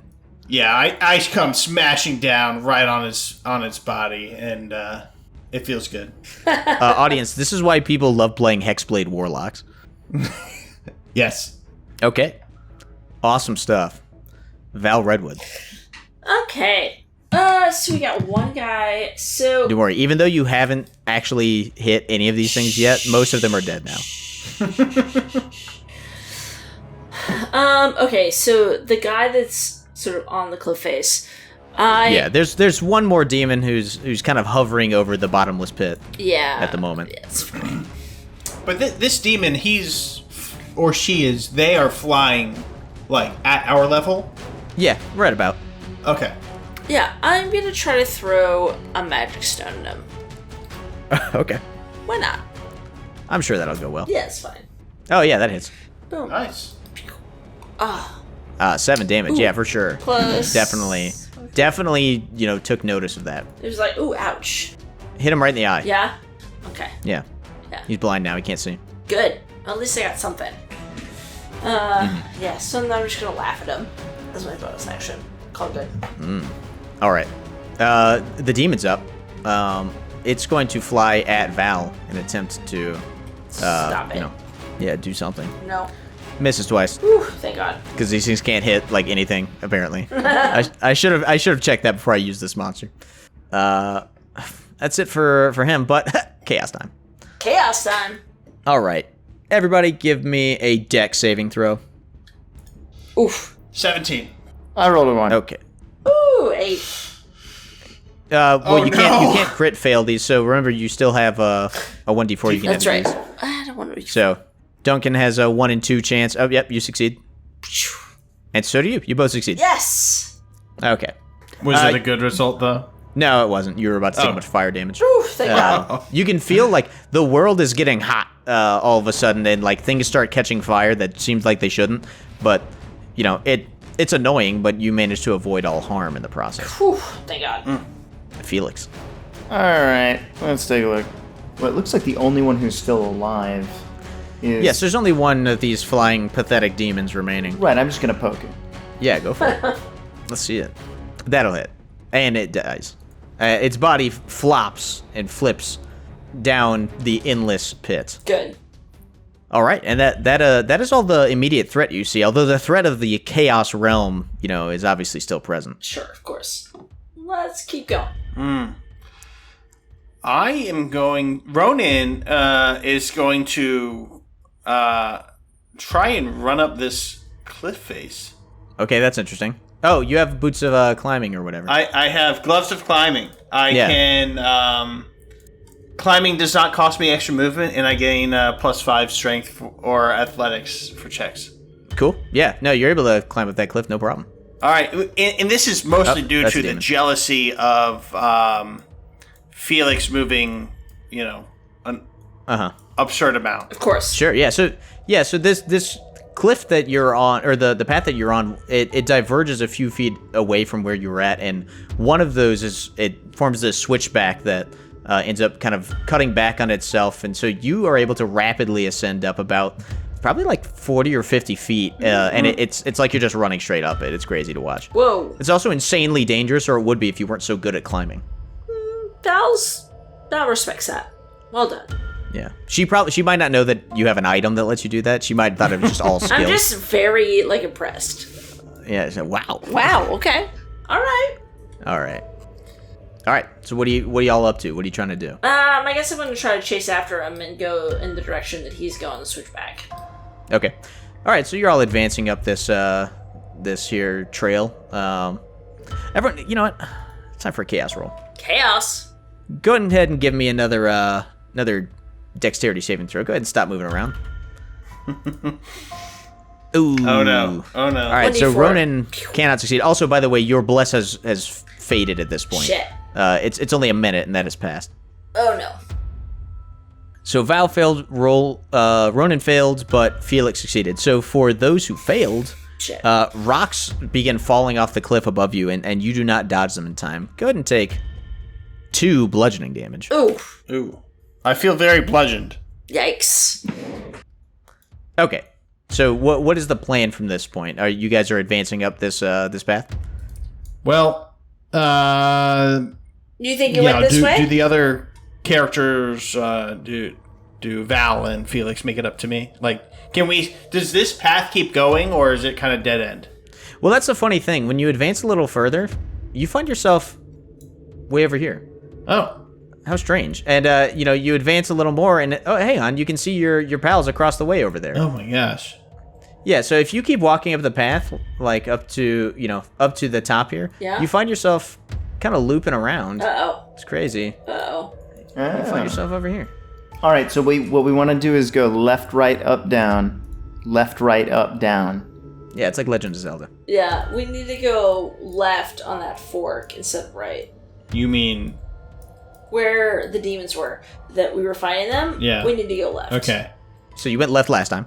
Oh, So we sorry. wanna go we right went this right time. Yeah, right. No, Yeah. left. All right. I don't actually make it there first because I'm slow. So. Oh yeah. No, Felix would have made it there like a year ago. And just like tapping it. So he's like Sonic the Hedgehog. You know what? Hey, everybody. Give me another. We're gonna do a chaos roll. It's time. Give me a strength saving throw. Oh no. Oof. Does a natural 20 do it? Yeah, it will. So Val, you're the only one who fails this. Your strength doubles. Double all damage from melee weapons. Oh, shit. Wait. Oh. Never mind. Double damage for melee. Got it. Yeah. Forever? No, until conditions change. Okay. Well. Okay. So, if you hit one of your buddies like right too. now, it would definitely do something. But. Super. Okay. All right. So as you continue along this path, though, you find yourself entering a very spooky cave. Ooh. So the spooky cave, you can tell just as you walk up, it has the air of a final boss area. Okay.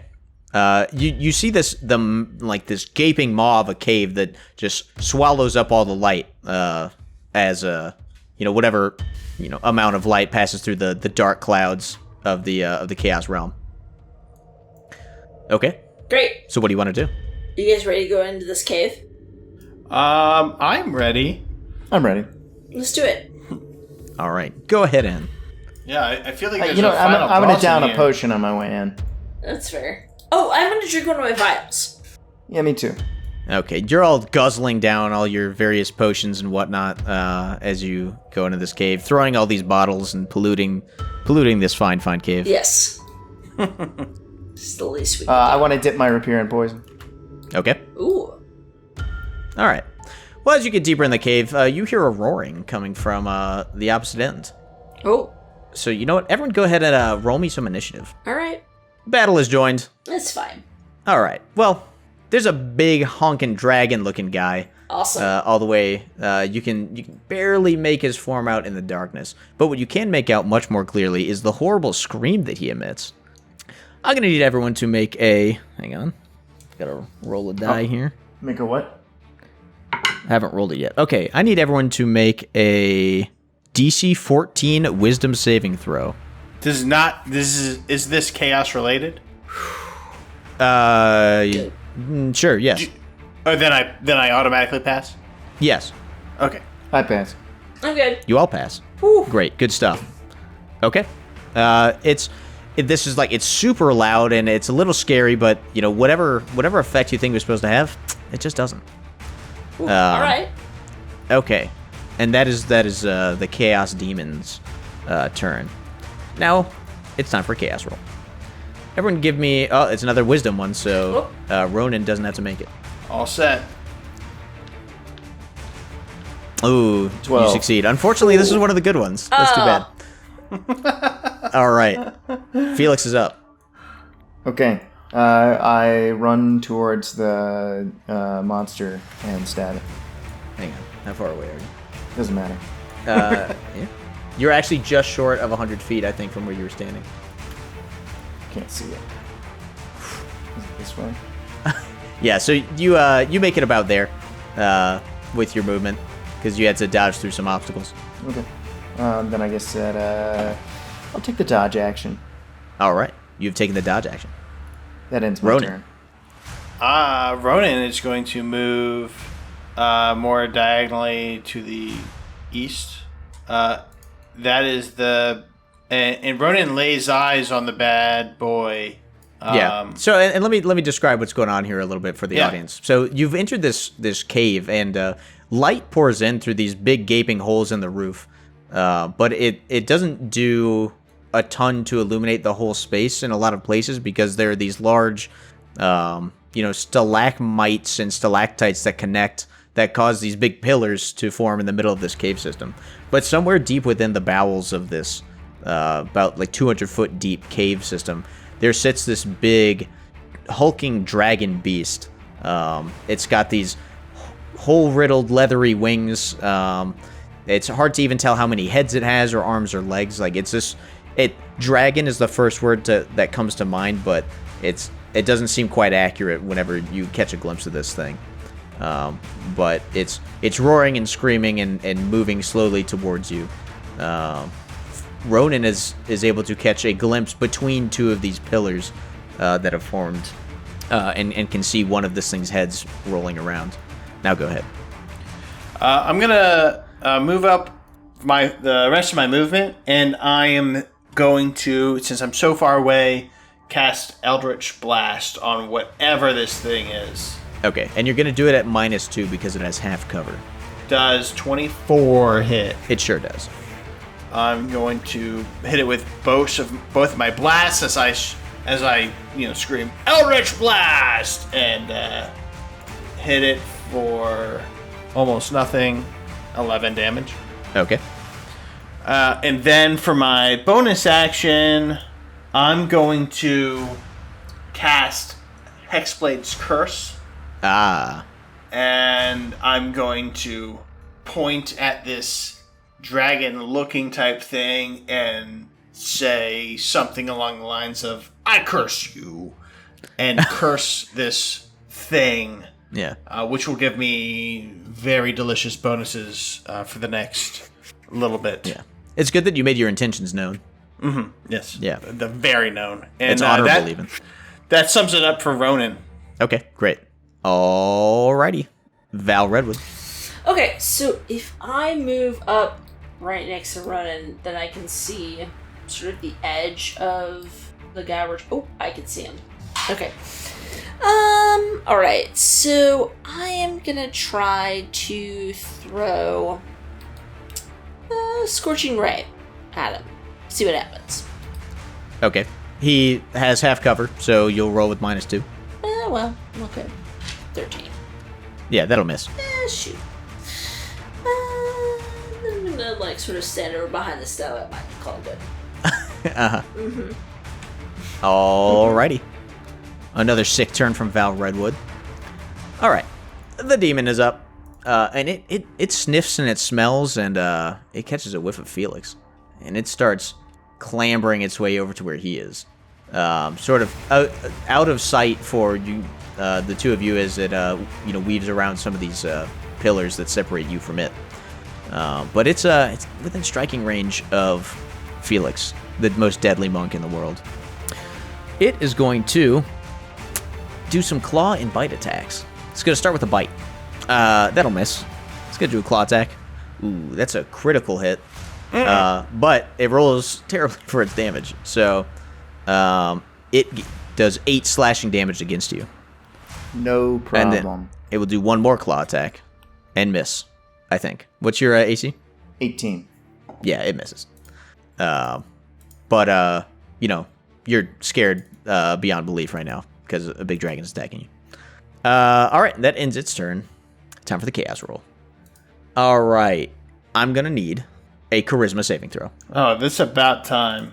Oh, no. 23. Oh, no. 3. Okay, so Val. for Val Redwood, you are charmed by the nearest creature and cannot act until they command you. Oh, shit.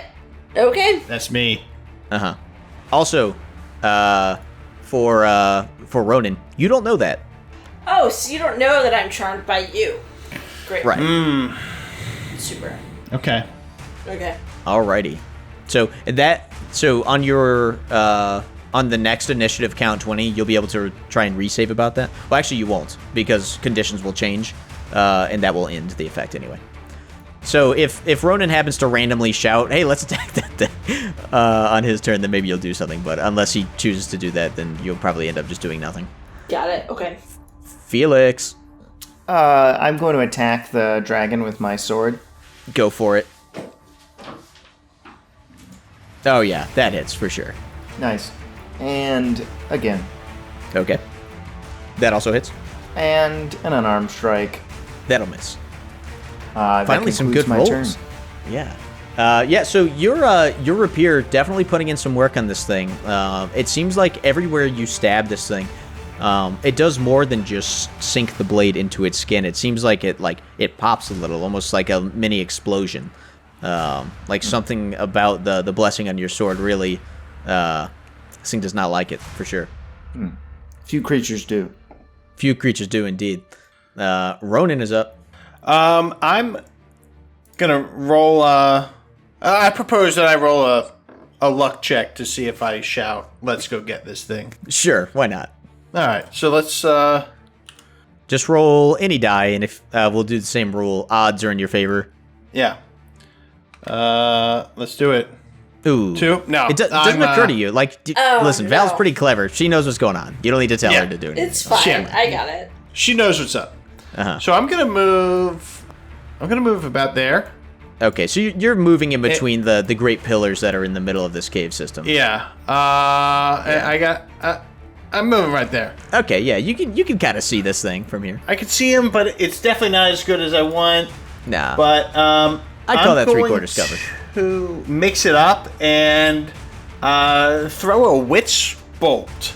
Witch at this bolt. thing. Interesting. Okay. Yeah. And I shout, just like that, witch bolt, because I think that's what is activating these spells. Yeah, sure, yeah. I mean, the verbal portion can be basically anything, so it might as well just be the name. 27. I think that casts it out. Yeah, that'll be fine. And I point my sword at this demon, and a bunch of lightning erupts from the blade, dealing 13 damage. Nice. Very cool. That was a very below average roll for those dice. I can tell because it's red. yeah. But hey, a big hit all the same. It roars out in pain. That is a satisfying roar. However, that seems to end my turn. Sure does. Val, you feel the inclination to run after Ronan like a lovesick puppy. Oh, okay, great. Yeah, absolutely. Okay, and so you're doing that like super like stereotypical like girly run where like your hands are up and around your shoulders and stuff like that. arms are like flailing. Yeah, got it. Yeah, or your hands are and Eyes enormous and cheeks blushing. Yeah. oh yeah, for sure. Absolutely. No doubt. Yeah. And you're so busy looking at him that you like it occurs to you that there's other things going on in the cave, but not that they should interest you. They're not important. Like Yeah, not this really. Okay, got it. Not when Ronan's sitting right there. Right? Yeah. Okay, got it. All right. The dragon is up. It notices that you've all clumped up, and it decides now's the time for a breath attack. And the way you guys were raid, it's coming right for all of you. All right. So I'm going to roll a die to find out what this chaos dragon is going to breathe at you. It appears as though it's going to be cold damage. I'm going to need everyone to roll a DC 14 Constitution saving throw. And we do get a D4 modifier still? You sure do. Thank goodness. That's a success. Oh, baby. What you even need it for? You all all right. succeed. No need. You are still going to take just a little bit of half damage on this one, though. So that is going to be 13 cold damage. What? Fucking Like hell. half of 13. No, 13 is the half. Oh. Chaos roll. Charisma, baby. Strength saving throw. Oh, huge win. Critted. Even though you can't crit it, I'm counting it as a crit. It's a bummer that you all failed that one, or succeeded, because this was the one that makes you immune to strength saving throw ones. There you go. Ugh. That's just the way the cookie crumbles. All right. Yep. Felix is up. I'm gonna stab him twice with my sword. Whoa. Those will both hit. Unarmed strike. Huge, massive damage. Oh, yeah. Describe the moves here. So first, like right after he's done icing us, I wait, and as he's moving, I can see when he sort of leans left, the scales on his right side pull apart a little bit. And I wait for one of those openings, and I just jam the rapier in there, and I wiggle it around, and all those little explosions happen, and I rip it out, and then I look for another crack, and I do the same thing. And then I just beat it in with my fist. Whoa. That's tight. That's tight. Okay. It's disgusting. You're a monster. All right. Ronan. Ronan, and for clarification, is Val still under this trance? No, she's not. That condition has ended. condition has ended. Thank God. Not that you were I'm aware now of it in going the to first say, place, but noticing that Val has just like huddled and cuddled me. she's swooning Val- about you. Yeah. Snap out of it. Yeah. Get in there. What are you doing? And then Ronan will kind of like snap the icicles off of the tips of his hair that has formed from this frost ray. Sure. And draw his sword and hop in there to help out Felix, who's been holding it down like an absolute champion. Oh yeah, what a Chad. And no better way to say it. And he's going in for a big fat strike. 26 to hit. Oh yeah. And then it should be 12 plus 16. 4 plus 16 plus 3 due to the Hexblade. Yes, correct. So that's 19 damage Oh my going God, in. huge. So he goes in, big slash right across the neck, going in for his second hit. 19, which is actually a crit because the dragon is hexed. Dang. Yes, correct. So now for crit damage, rolling. Gosh, Whew. Yeah, so that'll be 24 plus 31. 31. Okay. Okay. And another like big slash right on the neck, and at this point, Ronan's, I'm assuming Ronan and Felix covered in blood from both of our attacks, and he says, "I'm not done yet," and goes in for a bonus crit. Another crit, my God. Woo! Oh my. With oh my god. Yeah.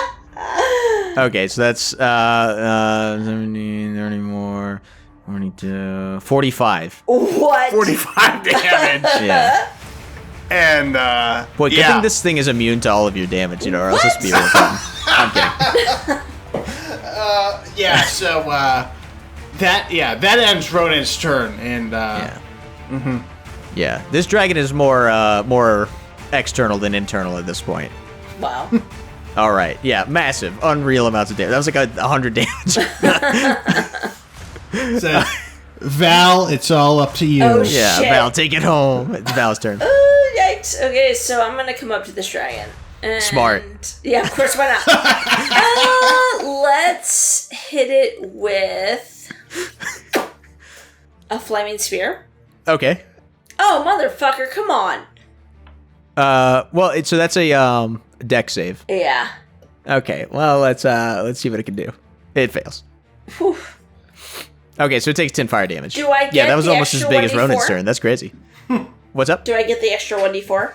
No, that's not for damage. That's roll to hit. Damn. Okay. Yeah. No, another massive turn. Yeah, definitely. I helped.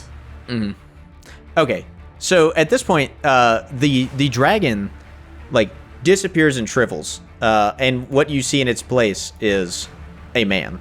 Oh, Where is hey. he? There he is.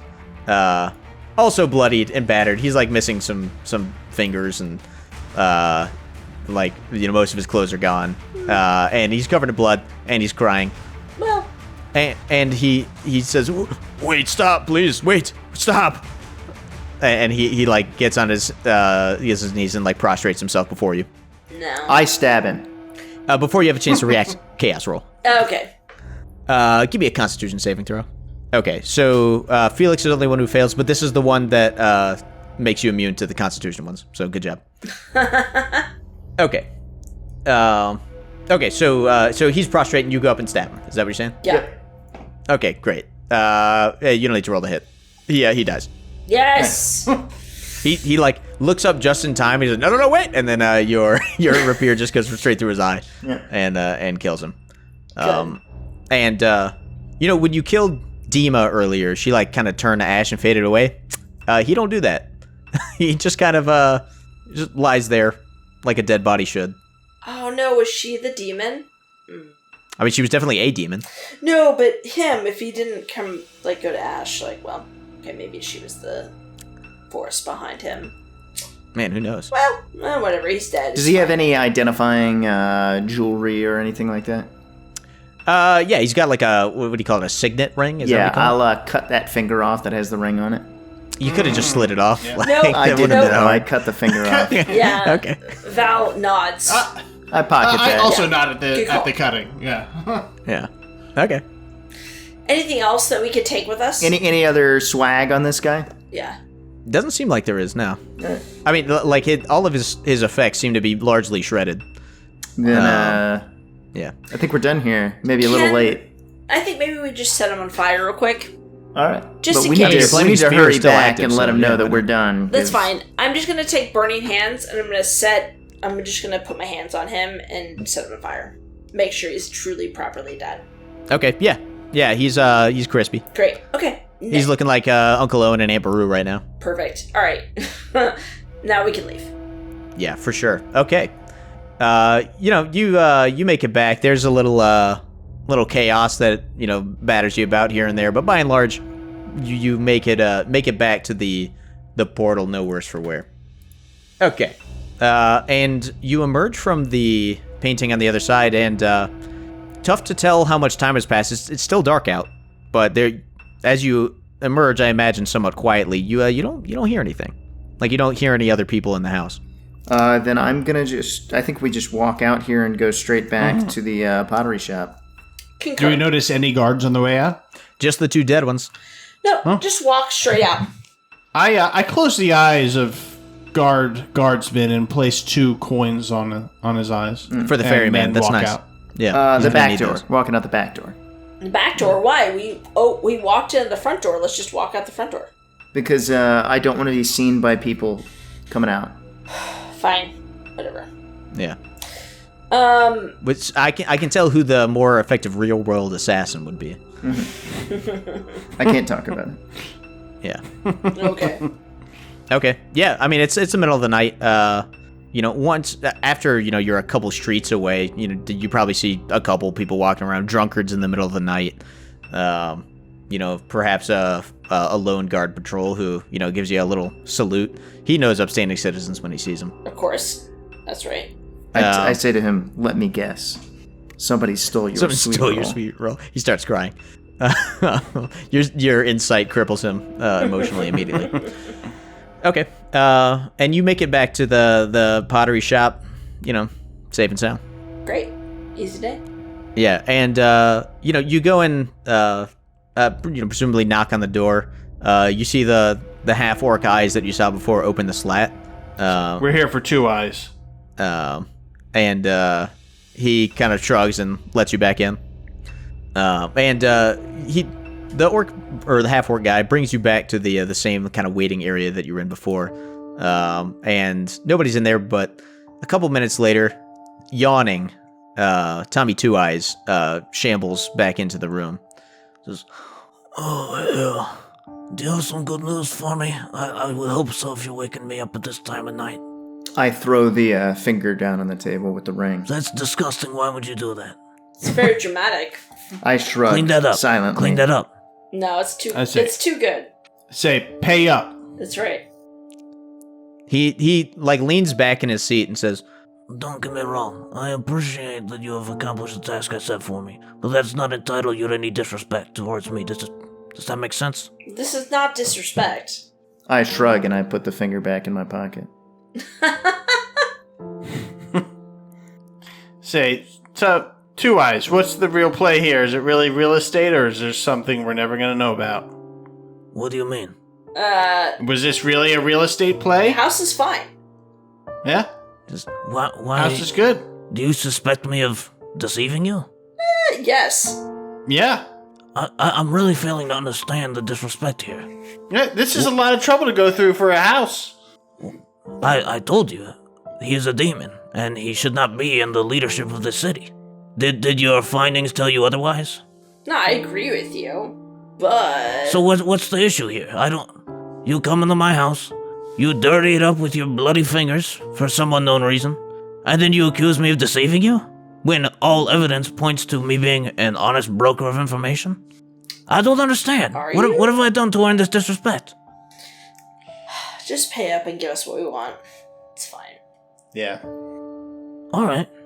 All If right. that's what you want. That's what I want. Yeah.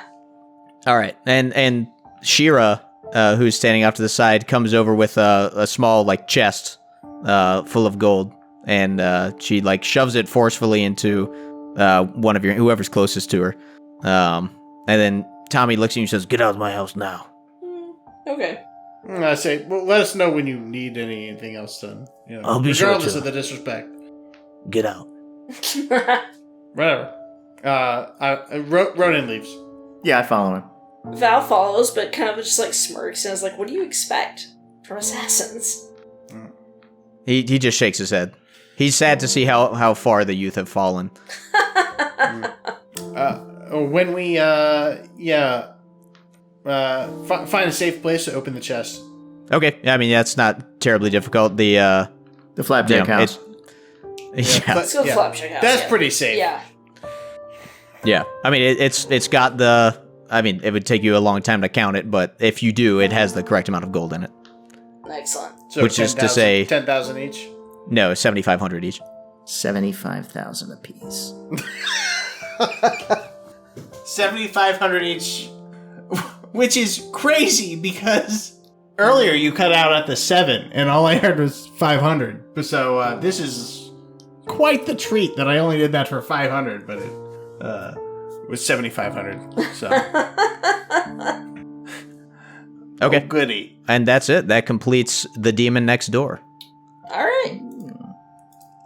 Well, thank you for running it. Yeah, that's fun. Appreciate it. That was awesome.